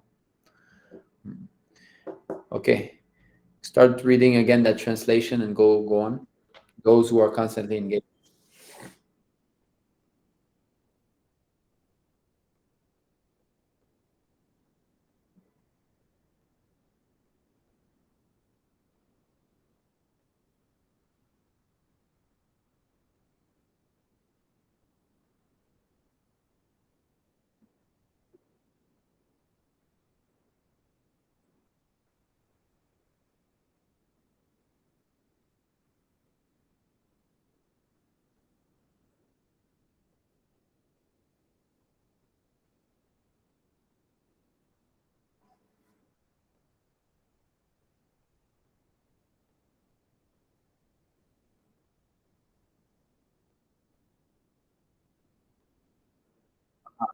Even my livelihood. You see that? Even my livelihood. Livelihood means what? Means my bread earning business. So you don't have to work. If you surrender to Krishna, there's no need to have the job, and work like a karmi or. So you can give it up if you have this faith. You need to have that faith though. If you artificially do it and your aim is not to preach, your aim is just to not work, then you're cheating yourself. That is not correct. Your aim should be that with full faith, let me take part into this full-time life, and Krishna will provide whatever I need. Okay, continue.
You see that? You see how Prabhupada is speaking about the neophyte here. So the neophyte devotee is thinking, yeah, I'm worshiping the deity nicely. Oh Krishna, yes, I'm your servant. But I still need to earn. I need to save. I need to increase the number in the bank account. Why?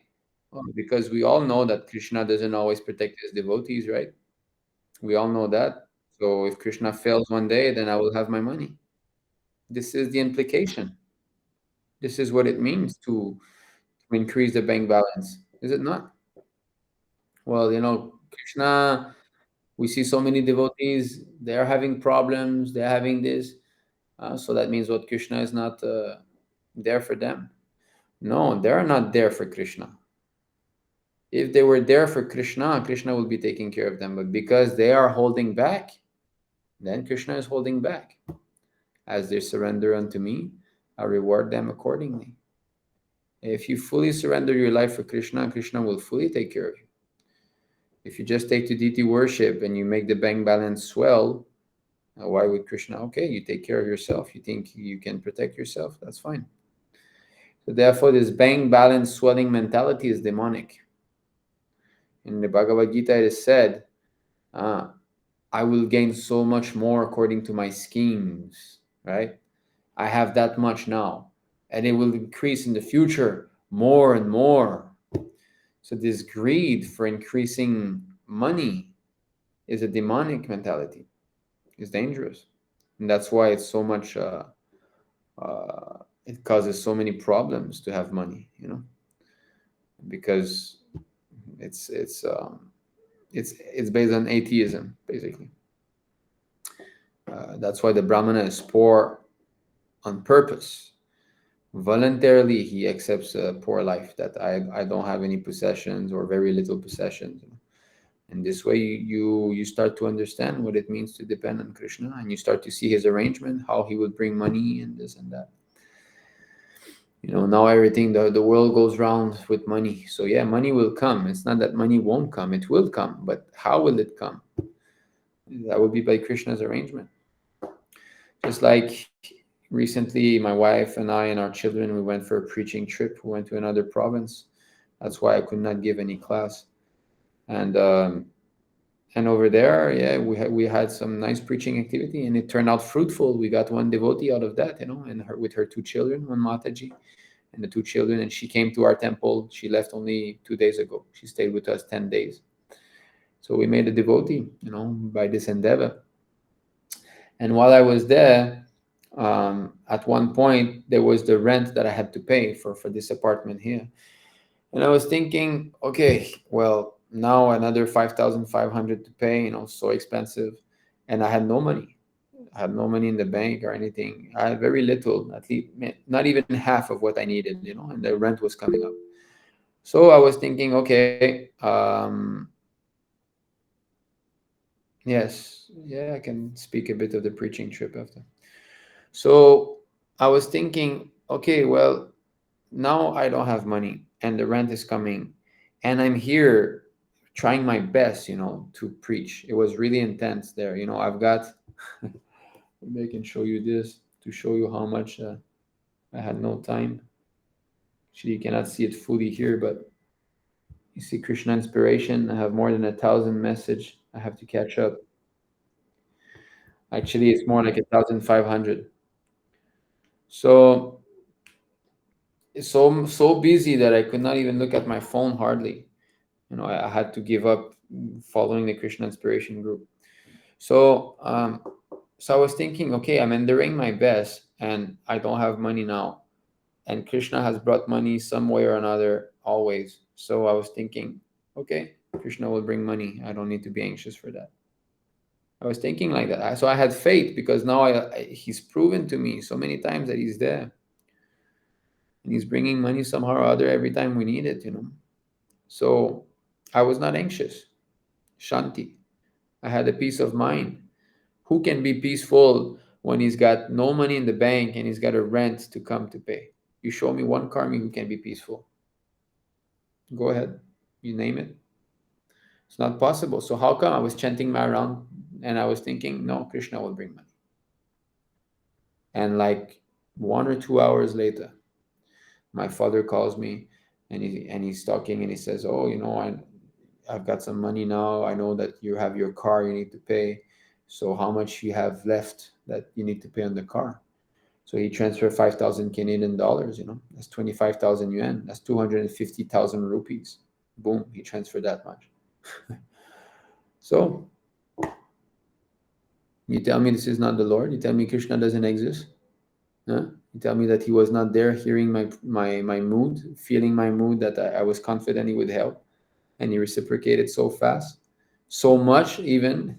I was expecting just to have enough for my rent, and he sent me like 5 times the rent that I need. But unless we surrender these things, we won't experience. Because as they surrender unto me, I reciprocate accordingly. So unless we make the first step, he's not going to be reciprocating that much. So yes, so that's it. So this working mentality is not necessary actually. It's an anartha. And it has to be purified. And now all of you on the verge of starting maybe work life, and because all got pressure from your parents. But you're all men. This is so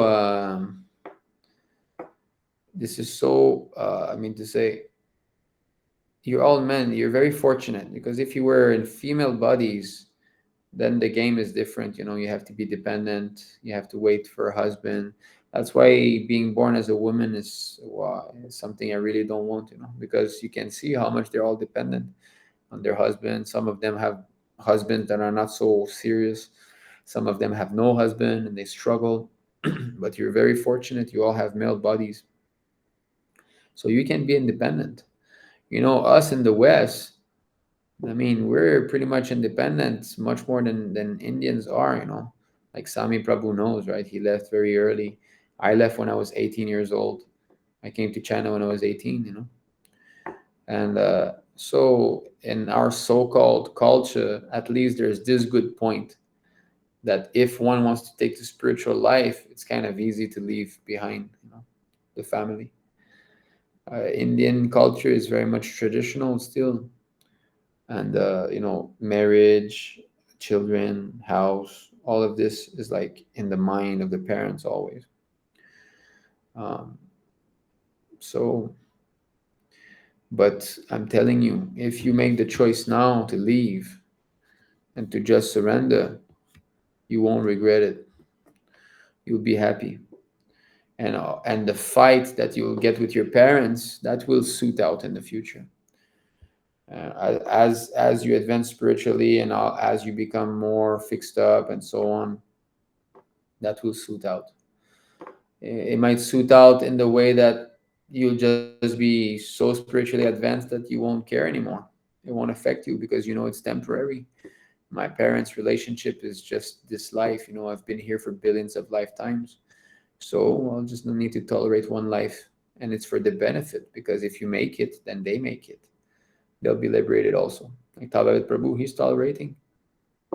He hasn't seen his parents in what, 18 years? Yeah, he's tolerating, but he's happy, and he knows that yes, he's gonna bring them back to Godhead. So let them curse him for this one life, but at the end, when they'll meet death, wow, then they'll thank their son for everything he's done. Or it might be that you become grihasta, and then you come in touch again with your parents afterwards, and they see you have beautiful Krishna conscious children, and they see that, well, after all, it's not such a bad thing, this movement. Our grandchildren are all nice. Our daughter-in-law is so well behaved, and so on. So either way, your parents will be benefited if you surrender. But it requires some guts. You have to do it. Nobody else is going to do it for you. So that's why we have to keep hearing. So I hope you haven't liked the class. Is this class recorded? Very nice. That's good. Young devotees especially need to hear this, because if you miss this opportunity and you go down the road of working, and then you might become entangled, and then you become 40 years old, You won't be able to surrender fully at 40 years old, I can tell you that. Even though 40 is relatively young, right? It's not old. But the more you are stuck into that working game, the harder it is. So better do it now. Not that, oh, when I'll be vanaprastha age, then I'll retire. And how do you know? How do you know you'll live that long, first of all? And how do you know you have the determination to do it? What if you get a very beautiful and chaste wife, right? You think you're gonna want to leave her? It's not that easy, It's not like now we might think, oh yeah, maybe one day I can renounce because you're not in touch with the wife and you haven't seen your children yet. Your children are not born yet. Now you're all free like birds, actually, because you have no, attachment to our parents is not very strong, us men, isn't it? We're not that much attached to our parents. Women, they're very much attached to their parents normally. Men are more independent. So you have very little attachment there to your parents. You have no wives, you have no children. I mean, you're free like birds. You should experience what it is to live in a temple as a brahmachari. Really, there's nothing more blissful than that. If you miss this opportunity, it's a great blunder on your part. At least 1 year. At least 1 year, you should tell yourself, I'm gonna go there, live 1 year as a brahmachari, and then I'll see. And after that, at least this 1 year training is gonna make you strong. Stronger, definitely. And then if you want to enter Grihastha ashram, you want to put your foot in the fire, then okay, you do it. If you cannot tolerate the urge. But otherwise, remaining brahmachari is definitely a big saving. Even my wife, she understands. My wife, she prays. She says, Tavad Prabhu is happy. She sees it. He's the most happy, she says. And she hopes that our son will remain brahmachari too. So even women, when they become more spiritually advanced, they understand how this grihastha ashram is a mess, suffering. Okay. Okay, I see some. Okay. Aditya Prabhu left some time ago. Dimitri Prabhu making plans how to spend them. Yeah, money. Dimitri Prabhu, could you please share a bit of your experience, maybe new realizations from your preaching trip? Yes. Okay, Himanshu Prabhu, this is true. I never see Prabhu hankering. Same with Prabhu, Tavad Prabhu. Yeah. When you become a full-time devotee, you won't have this hankering. It's gone because you're simply doing what Prabhupada wants you to do. So there's no more like, oh, I want this or I don't want that. You feel very peaceful. You can tolerate a lot more. Then you're saying, I'm just waiting to become a major so that they can't do anything legally against temple. Yes, that's good. The day of your birthday, happy birthday to me. I'm leaving. Bye-bye. You should do it, and as I say, their anger towards you will diminish with time. Dimitri Prabhu, what if parents are attached to us? They don't want us to leave them. Parents are always attached to children. There's no parents that are not attached to children. And there's no, this is how Maya, she keeps us, Maya, she keeps us entangled through those sentiments of our parents, our wife, our children. Are you think that taking sannyas happens only when the wife is not attached to the husband? No, every woman is attached to their husband. We have got a great responsibility on our shoulders. As men, devotees, we know what is what. So we have to act accordingly, not being under the control of petty sentiments. Of course, it's hard, It's not that we are self-realized, no. That's why Krishna is saying, what did Krishna start his teaching with? Nadvevaham jatunasam nadvam nime janadipaha, right? Never was there a time where they did not exist, you or me. Then what did he say? Dehinosmin yata dehe kaumaram yavanam jara. He said, as you grow in this body, you pass through different bodies and you take another body. So he's telling you you're eternal. But then he knows that not just because of 2 verses we're going to be self-realized. So what is the next verse? Therefore, the next verse he's saying is, Huh? Matras parshastu kaunteya, shitoshna sukha dukha. So why he's saying that? Because although he says 212, we are eternal. Hare Krishna Pankaj Lochan Prabhu, Dandavat Pranam, Oglu Sishla Prabhupada. Sorry I missed your call. I saw you called me today or yesterday. So thank you for joining this session. So, yes. So Krishna is saying two verses about you're not the body, you're the spirit soul. He's saying 212, 213. So why is he changing topic at 214? Because he knows that we're not self-realized soul. He knows that although I'm telling you now, you're not this body, Arjuna. You're not, you see, your body has changed so much, your spirit soul and this and that. He knows that we will not be self-realized by simply hearing these two instructions. Therefore, he's saying, all right, you're still in the body concept, tolerate. There's no other option. So leaving our parents to become brahmachari in the temple is definitely hard. It's not that the parents will all agree, right? No, you go, you be brahmachari. No, they'll be angry, they'll be sad. Family members will oppose us. So we're not self-realized souls. So what to do? Tolerate. That's it. You tolerate. There is no other way. Cannot avoid that. The mind is gonna, how can you leave your parents? How can you do that? Maya's gonna be there whispering in your ear, How? You're not a good son, right? No. Krishna said, Sarva dharman parityaja. This is a dharma. To be a good son, to take care of the parents is a dharma, according to Varnashram dharma. It's one of the many regulative religious principles, But Krishna says, if you surrender to me, even that dharma you can give up. So not that you surrender and you go eat and sleep. That is not surrender. You surrender and you preach. Just like Shriman Tadvaviddas Brahmachari. He surrendered. Now it's been 18 years. His father is angry at him. His father practically renounced him as a son. Same thing for Rajikishore Prabhu. They're brothers, right? They both did the same thing. So the parents both lost both sons. Or did they? No, they did not lose. They got two sons. It's the first time in their material existence that they have two sons. Before that, it was only urine. Because a son who only cares for material happiness of the parents is urine.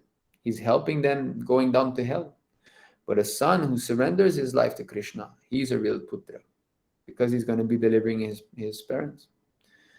Just now we have a Prabhu who just joined, Pankaj Lochan Prabhu. He's joining us, he's joining ISKM.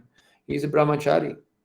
So do you think his parents were all happy jumping in the air when he joined the temple? I can bet you that they were not. So he was brahmachari in New Delhi. Now he's joining us.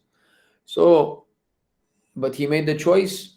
Now he's wearing the beautiful saffron cloth. So this is something that all of you should be thinking very seriously. You're all young, you're all in your early 20s. So now is the time to live full time in the temple. Even though parents are there, even though so many things, these things will be rectified in due course of time. Don't worry about that. Krishna will take care of your parents, It's not that they cannot live without you. Far from the eyes, far from the heart. Once you start to become, just like my parents are there, I'm not even brahmachari and I'm separated from them for so many years now. I mean, last time I was in Canada was 2014. I haven't seen them for 8 years plus. Well, my mother came once or twice, but my family, my sisters are there, my nephews. I have 3 nephews, 1 grandnephew now. I have 1 niece. My sister was so much attached to me. I mean, my whole family is there, and the reason why I'm not going back is because I don't have money to go back for Sanskritification. I'm full time now. Whatever money I have to use in the service. So unless I go back to Canada to start the center, I won't be going back. So if Krishna doesn't want me to start the center in Canada, I'll never see my family again. My father's getting old. He's like 70 years old, I think. He's alone. He's got no one. I mean his only son. My mother's other children are with another man, So my father, how will I take care of him? Right? This is sometimes in my mind too. So I ask him, why don't you come to China? But he's never traveled his whole life. You think he's going to travel at 70, change his whole thing, and he's too much attached to his position. He's a devotee too. My father is a devotee. He's chanting Hare Krishna 16 rounds and all, reading. So hopefully he has this understanding at least. It's not that he's angry at me. He understands what I'm doing. I'm trying to preach in a difficult country. So he knows that, okay, maybe my son will probably not be there to take care of me at the end. So, but at least he's doing what is right. So I'm fortunate that I have a father like this. My mother, she also, half devotee. She was devotee before, 20 years in ISKCON. Um, so she really wants me to go back. She always tells me, come back, here also you can preach here too and this. So it's not that I want or I don't want to go back. I don't have a desire to go back, but I don't have a position to go back to. I can go back if the Lord makes arrangement for me to open a center there. But just to pay like 3 airplane tickets to bring my family there and go see my family members, no, I'm not going to do that, waste of time. So attachment is always there. Everybody will be attached to you somehow or other. Maya is controlling us with this attachment. So the parents, of course, they want us to get married. Why? It's based on sense gratification, because they want to be enjoying the little children, right? They want to have the relationship with the grandchildren. So that's what they want. They want us to get married and then get many nice children, and they want us to be happy in a big family. It's the same thing we've done, in billions of lifetimes. So we tolerate only this one lifetime, and we give the best result to our parents. That's going to be eternally benefiting to them. If we make it, they make it. And it's not just this life. If, let's say, we don't make it in this life and we make it in the next life, even then they will go back. Because Prabhupada in the purport, where Prahlad Maharaj speaks of 21 generations, Lord Nrsimhadev speaks of 21 generations. Prabhupada clearly says in the purport that it also applies to generations of our past lives. So that means even those parents that we forgot about, or then grandparents that they are going to be liberated because of our present life now. So let's say we don't make it now, and you go in your next life and you make it in the next life or another life later, then your current parents now are going also to go back to Krishna. Isn't that the best gift? So it's not easy. And therefore, as I started this class, I said why I came back to this full-time preaching life. It was not because of my own choice. I had the desire, but it's not that you can surrender. It doesn't depend on you. It's Krishna's mercy or Prabhupada's mercy. If you have the mercy of the Lord, then you can surrender. If you don't have it, you won't be able to surrender. We're not independent. Everything comes from His desire. So therefore, the prayer that we must do to get out of it is this: is, my dear Lord, I'm not willing to surrender. Please force me. So again, yes, forcing means a slap, but it's a good slap. After that, we'll be happy. So, okay, maybe I can talk a little bit about our preaching experience and the request of Dimitri Prabhu. So we went 28 days into another province, Fujian province. We drove 700 kilometers. I brought my family along, and I was really inspired by the Lord. All of a sudden, at one point, I was sitting in my office here, and I was thinking, how to push things here. And the Matajis here at the temple are getting old. There's so much that you can do. They cannot really follow up everything, and they have some bad habits, that I've tried to change. Now it's been 1 year that I've been full-time. August 2021 was when I started again full-time life. So it's been 1 year now, and I've been trying to help them.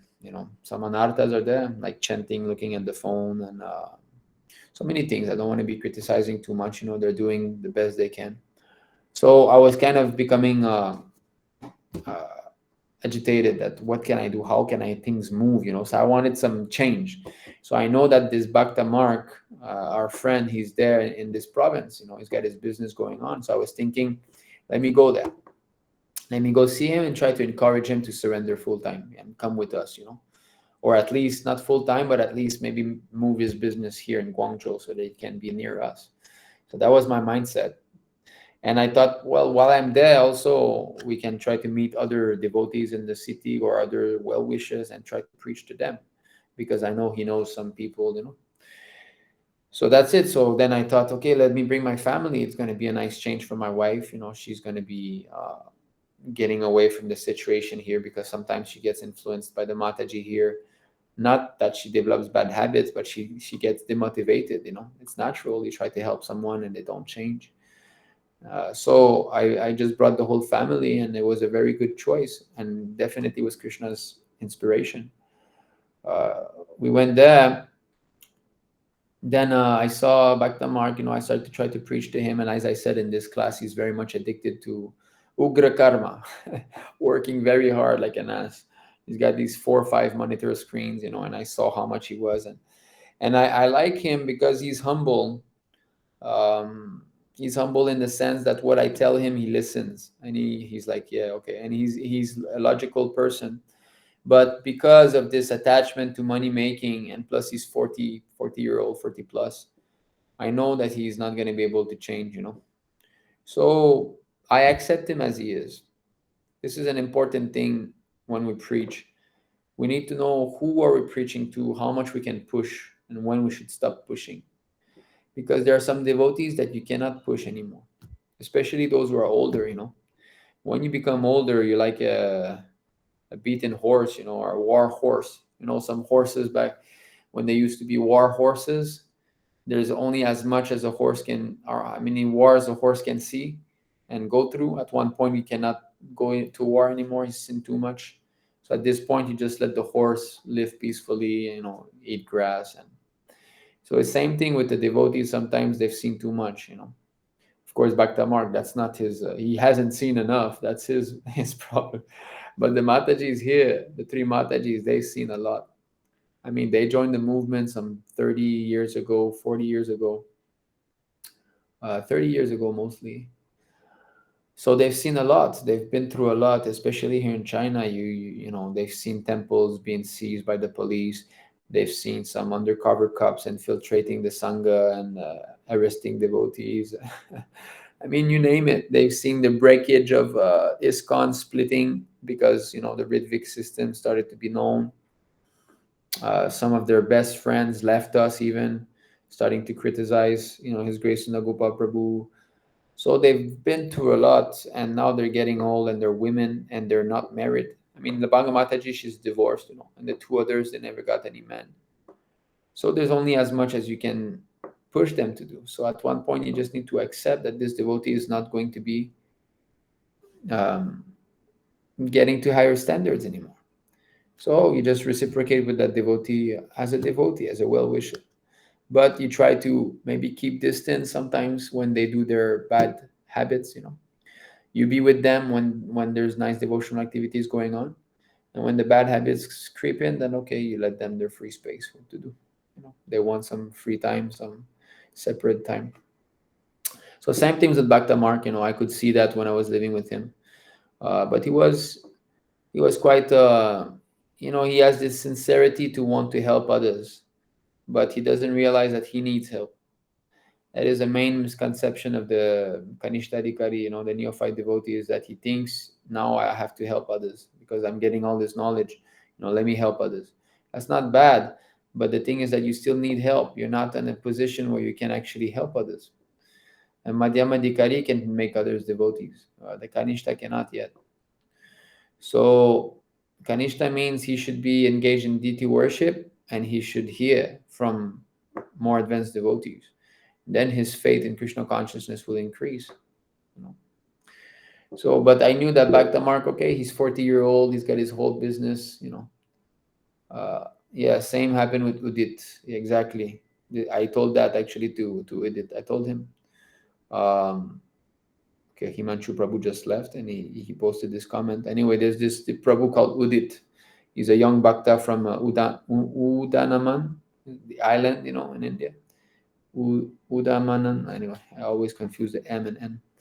The island in Anadanam, I think. Andaman, Prabhu. Andaman Anadaman, and Nicobar Island. Anadaman, yeah, Anadaman Island. So he's from there, and he opened this group, ISKM, Anadaman, and he started to try to preach to all his friends. And he hit the wall, because his friends were not as enthusiastic as he was. And now he kind of left all the groups, the ISKM groups. That's unfortunate. So a neophyte should not be told to preach. Of course, if he can distribute a book here and there, that's nice. That's good. That will encourage him. But he should do as much as he's capable within his limits. Because if you tell him, yeah, you go out and preach and do this, then he will fall down because others will bring him down. He won't be able to bring them up. So that's why we have to be careful. So then I was there with Bhakta Mark, and the way that I try to encourage him is to give donations because he's making money. He's got his business. So I always call him when it's a festival or anything like, would you like to give something? And so that's good for him. That helps him get purified. So then after that, he told me that there was this Grihasta couple living nearby who have a big house, and he might be moving with them. So this Grihasta couple is from ISKCON. So as you know, we should not associate too intimately with ISKCON devotees. That means we should keep things more formal. We should respect them, of course, they're devotees, but we have to be careful because their philosophy is erroneous. We all know that, okay? 2/3 vote system and all the whole mess that is going on with the GBC and all. So we should keep our distance. So then the Mataji, she actually invited us to live with them for 20 days and to help them do this Gurukula summer camp thing. So I was pondering upon this. I was thinking, okay, here we have, we have many. We have some opportunity to preach because this Mataji, she's well known in China. She's one of the most famous so-called preacher in China. She's not a preacher. I understood that very fast. But anyway, so I was thinking it's an opportunity, but then we're not supposed to associate with them. Prabhupada says, right, in the third canto in a purport that we have to be in svajati, of the same understanding. A devotee has to associate with those devotees who have the same understanding. So I was thinking, I guess I just won't go. What good can come out of this? I was thinking. But then, very important aspect of spiritual life, always take guidance from senior devotee. And who is our most senior devotee? His Grace Sundar Gopal Prabhu. So I called him and I asked, I said, Prabhu, there's this Mataji that's there and she's inviting us to live with them for 20 days, do this Gurukula, and she's famous and this and that. Prabhu said, yes, you go. I was like, what? He said, yes, you go and you help them in their endeavor, and you give the classes, you preach, and you try to get her contacts because she's famous in China. So Prabhu would never have suggested that to someone whom he thought would not be fit for the job. So in other words, he trusted me that I could be able to enter there and give my association instead of receiving it. And that it showed to me the faith that Prabhu had in us. So then I thought, okay, let's do it. It's an adventure. We're going to be living 20 days with devotees who have a completely different understanding of the philosophy than us. So we moved in, we did it. Then very fast we saw that this Mataji, she's pretty much nuts. She used, like, her husband would walk around and she would like smash him in front of everybody, like he's like a kid, he's this, he's that. Very nasty language, very passionate, very in the mode of ignorance, very angry. Chocolate was there in the house, coffee was there in the house, tea was there in the house. I mean, complete mess. And she's giving big classes online, big classes, like many hundreds of followers, and she's talking about Lord Chaitanya Mahaprabhu's mercy, and her own life is a complete mess. So that's called sahaja. So I never had seen close up what the sahaja is, and now I have, wow, huge experience of what that is.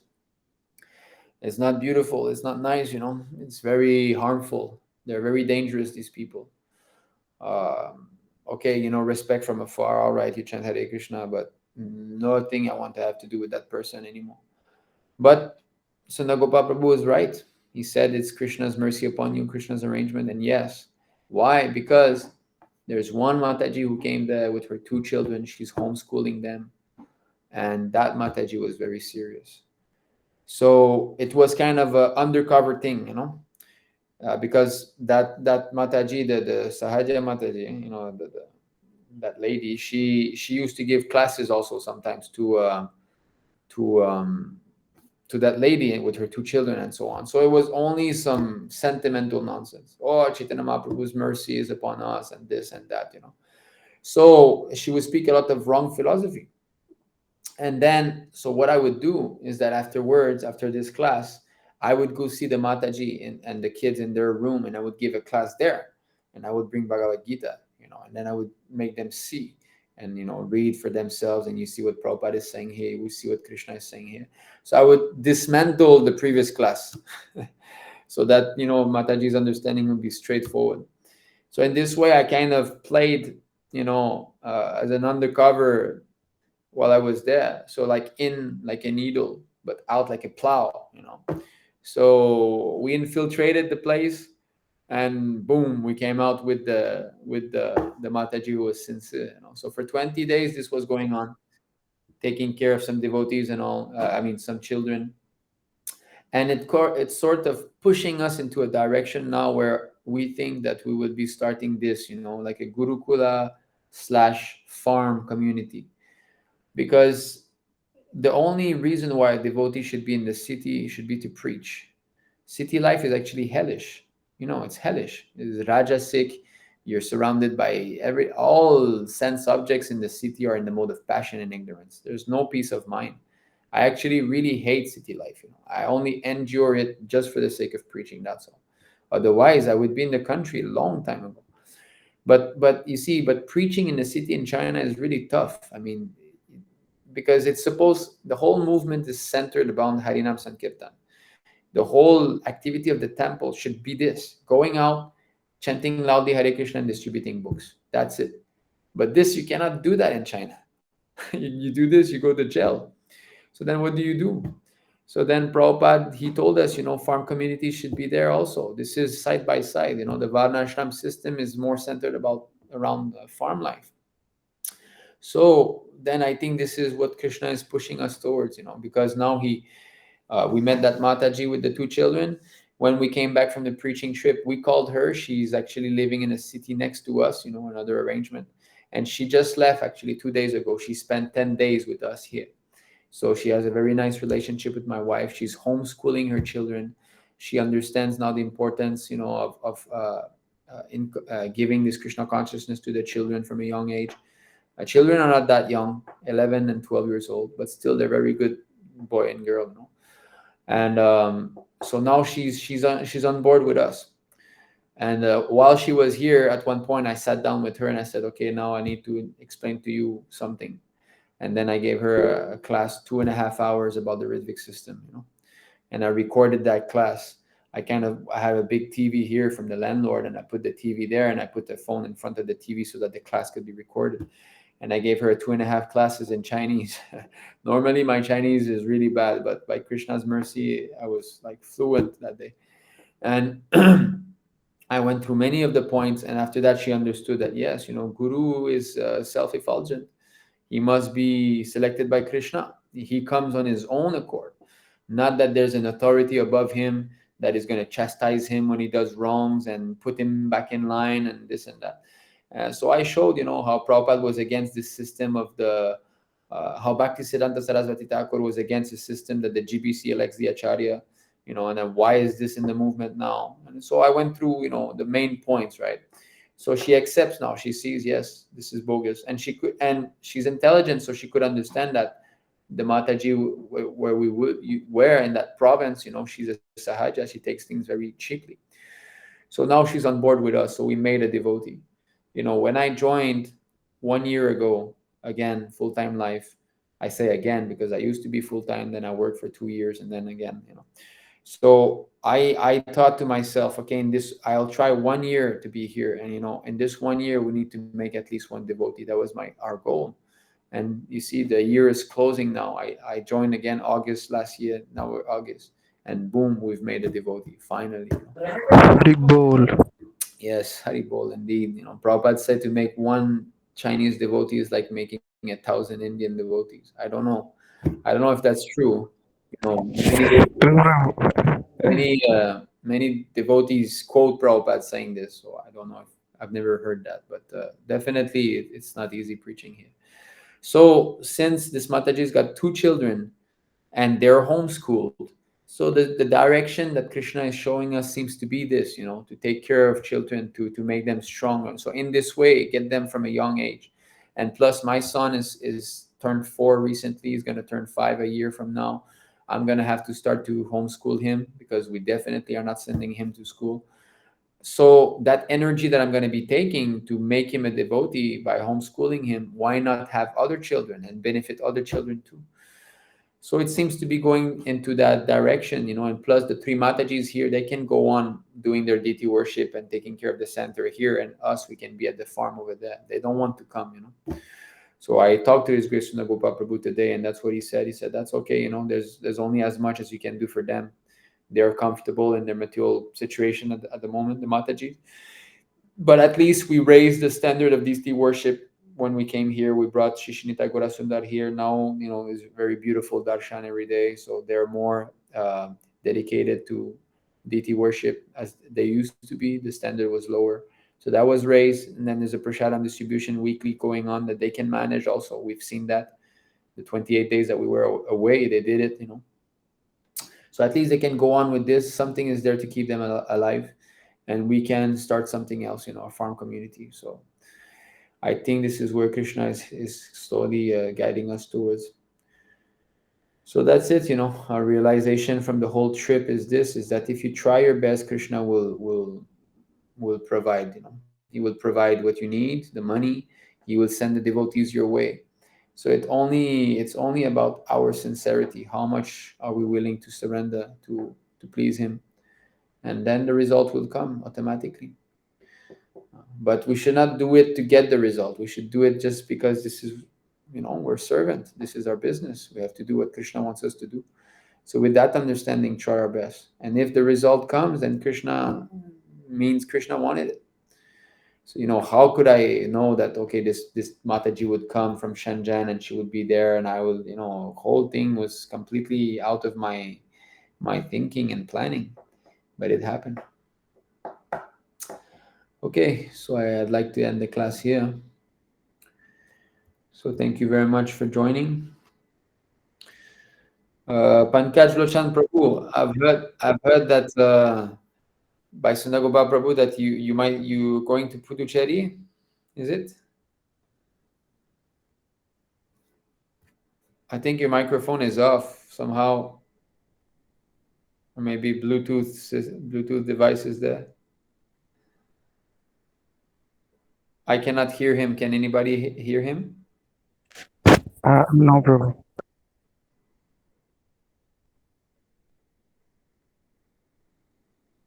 Yeah, I see you're unmuting yourself, but still we cannot hear. So maybe some problem with the application.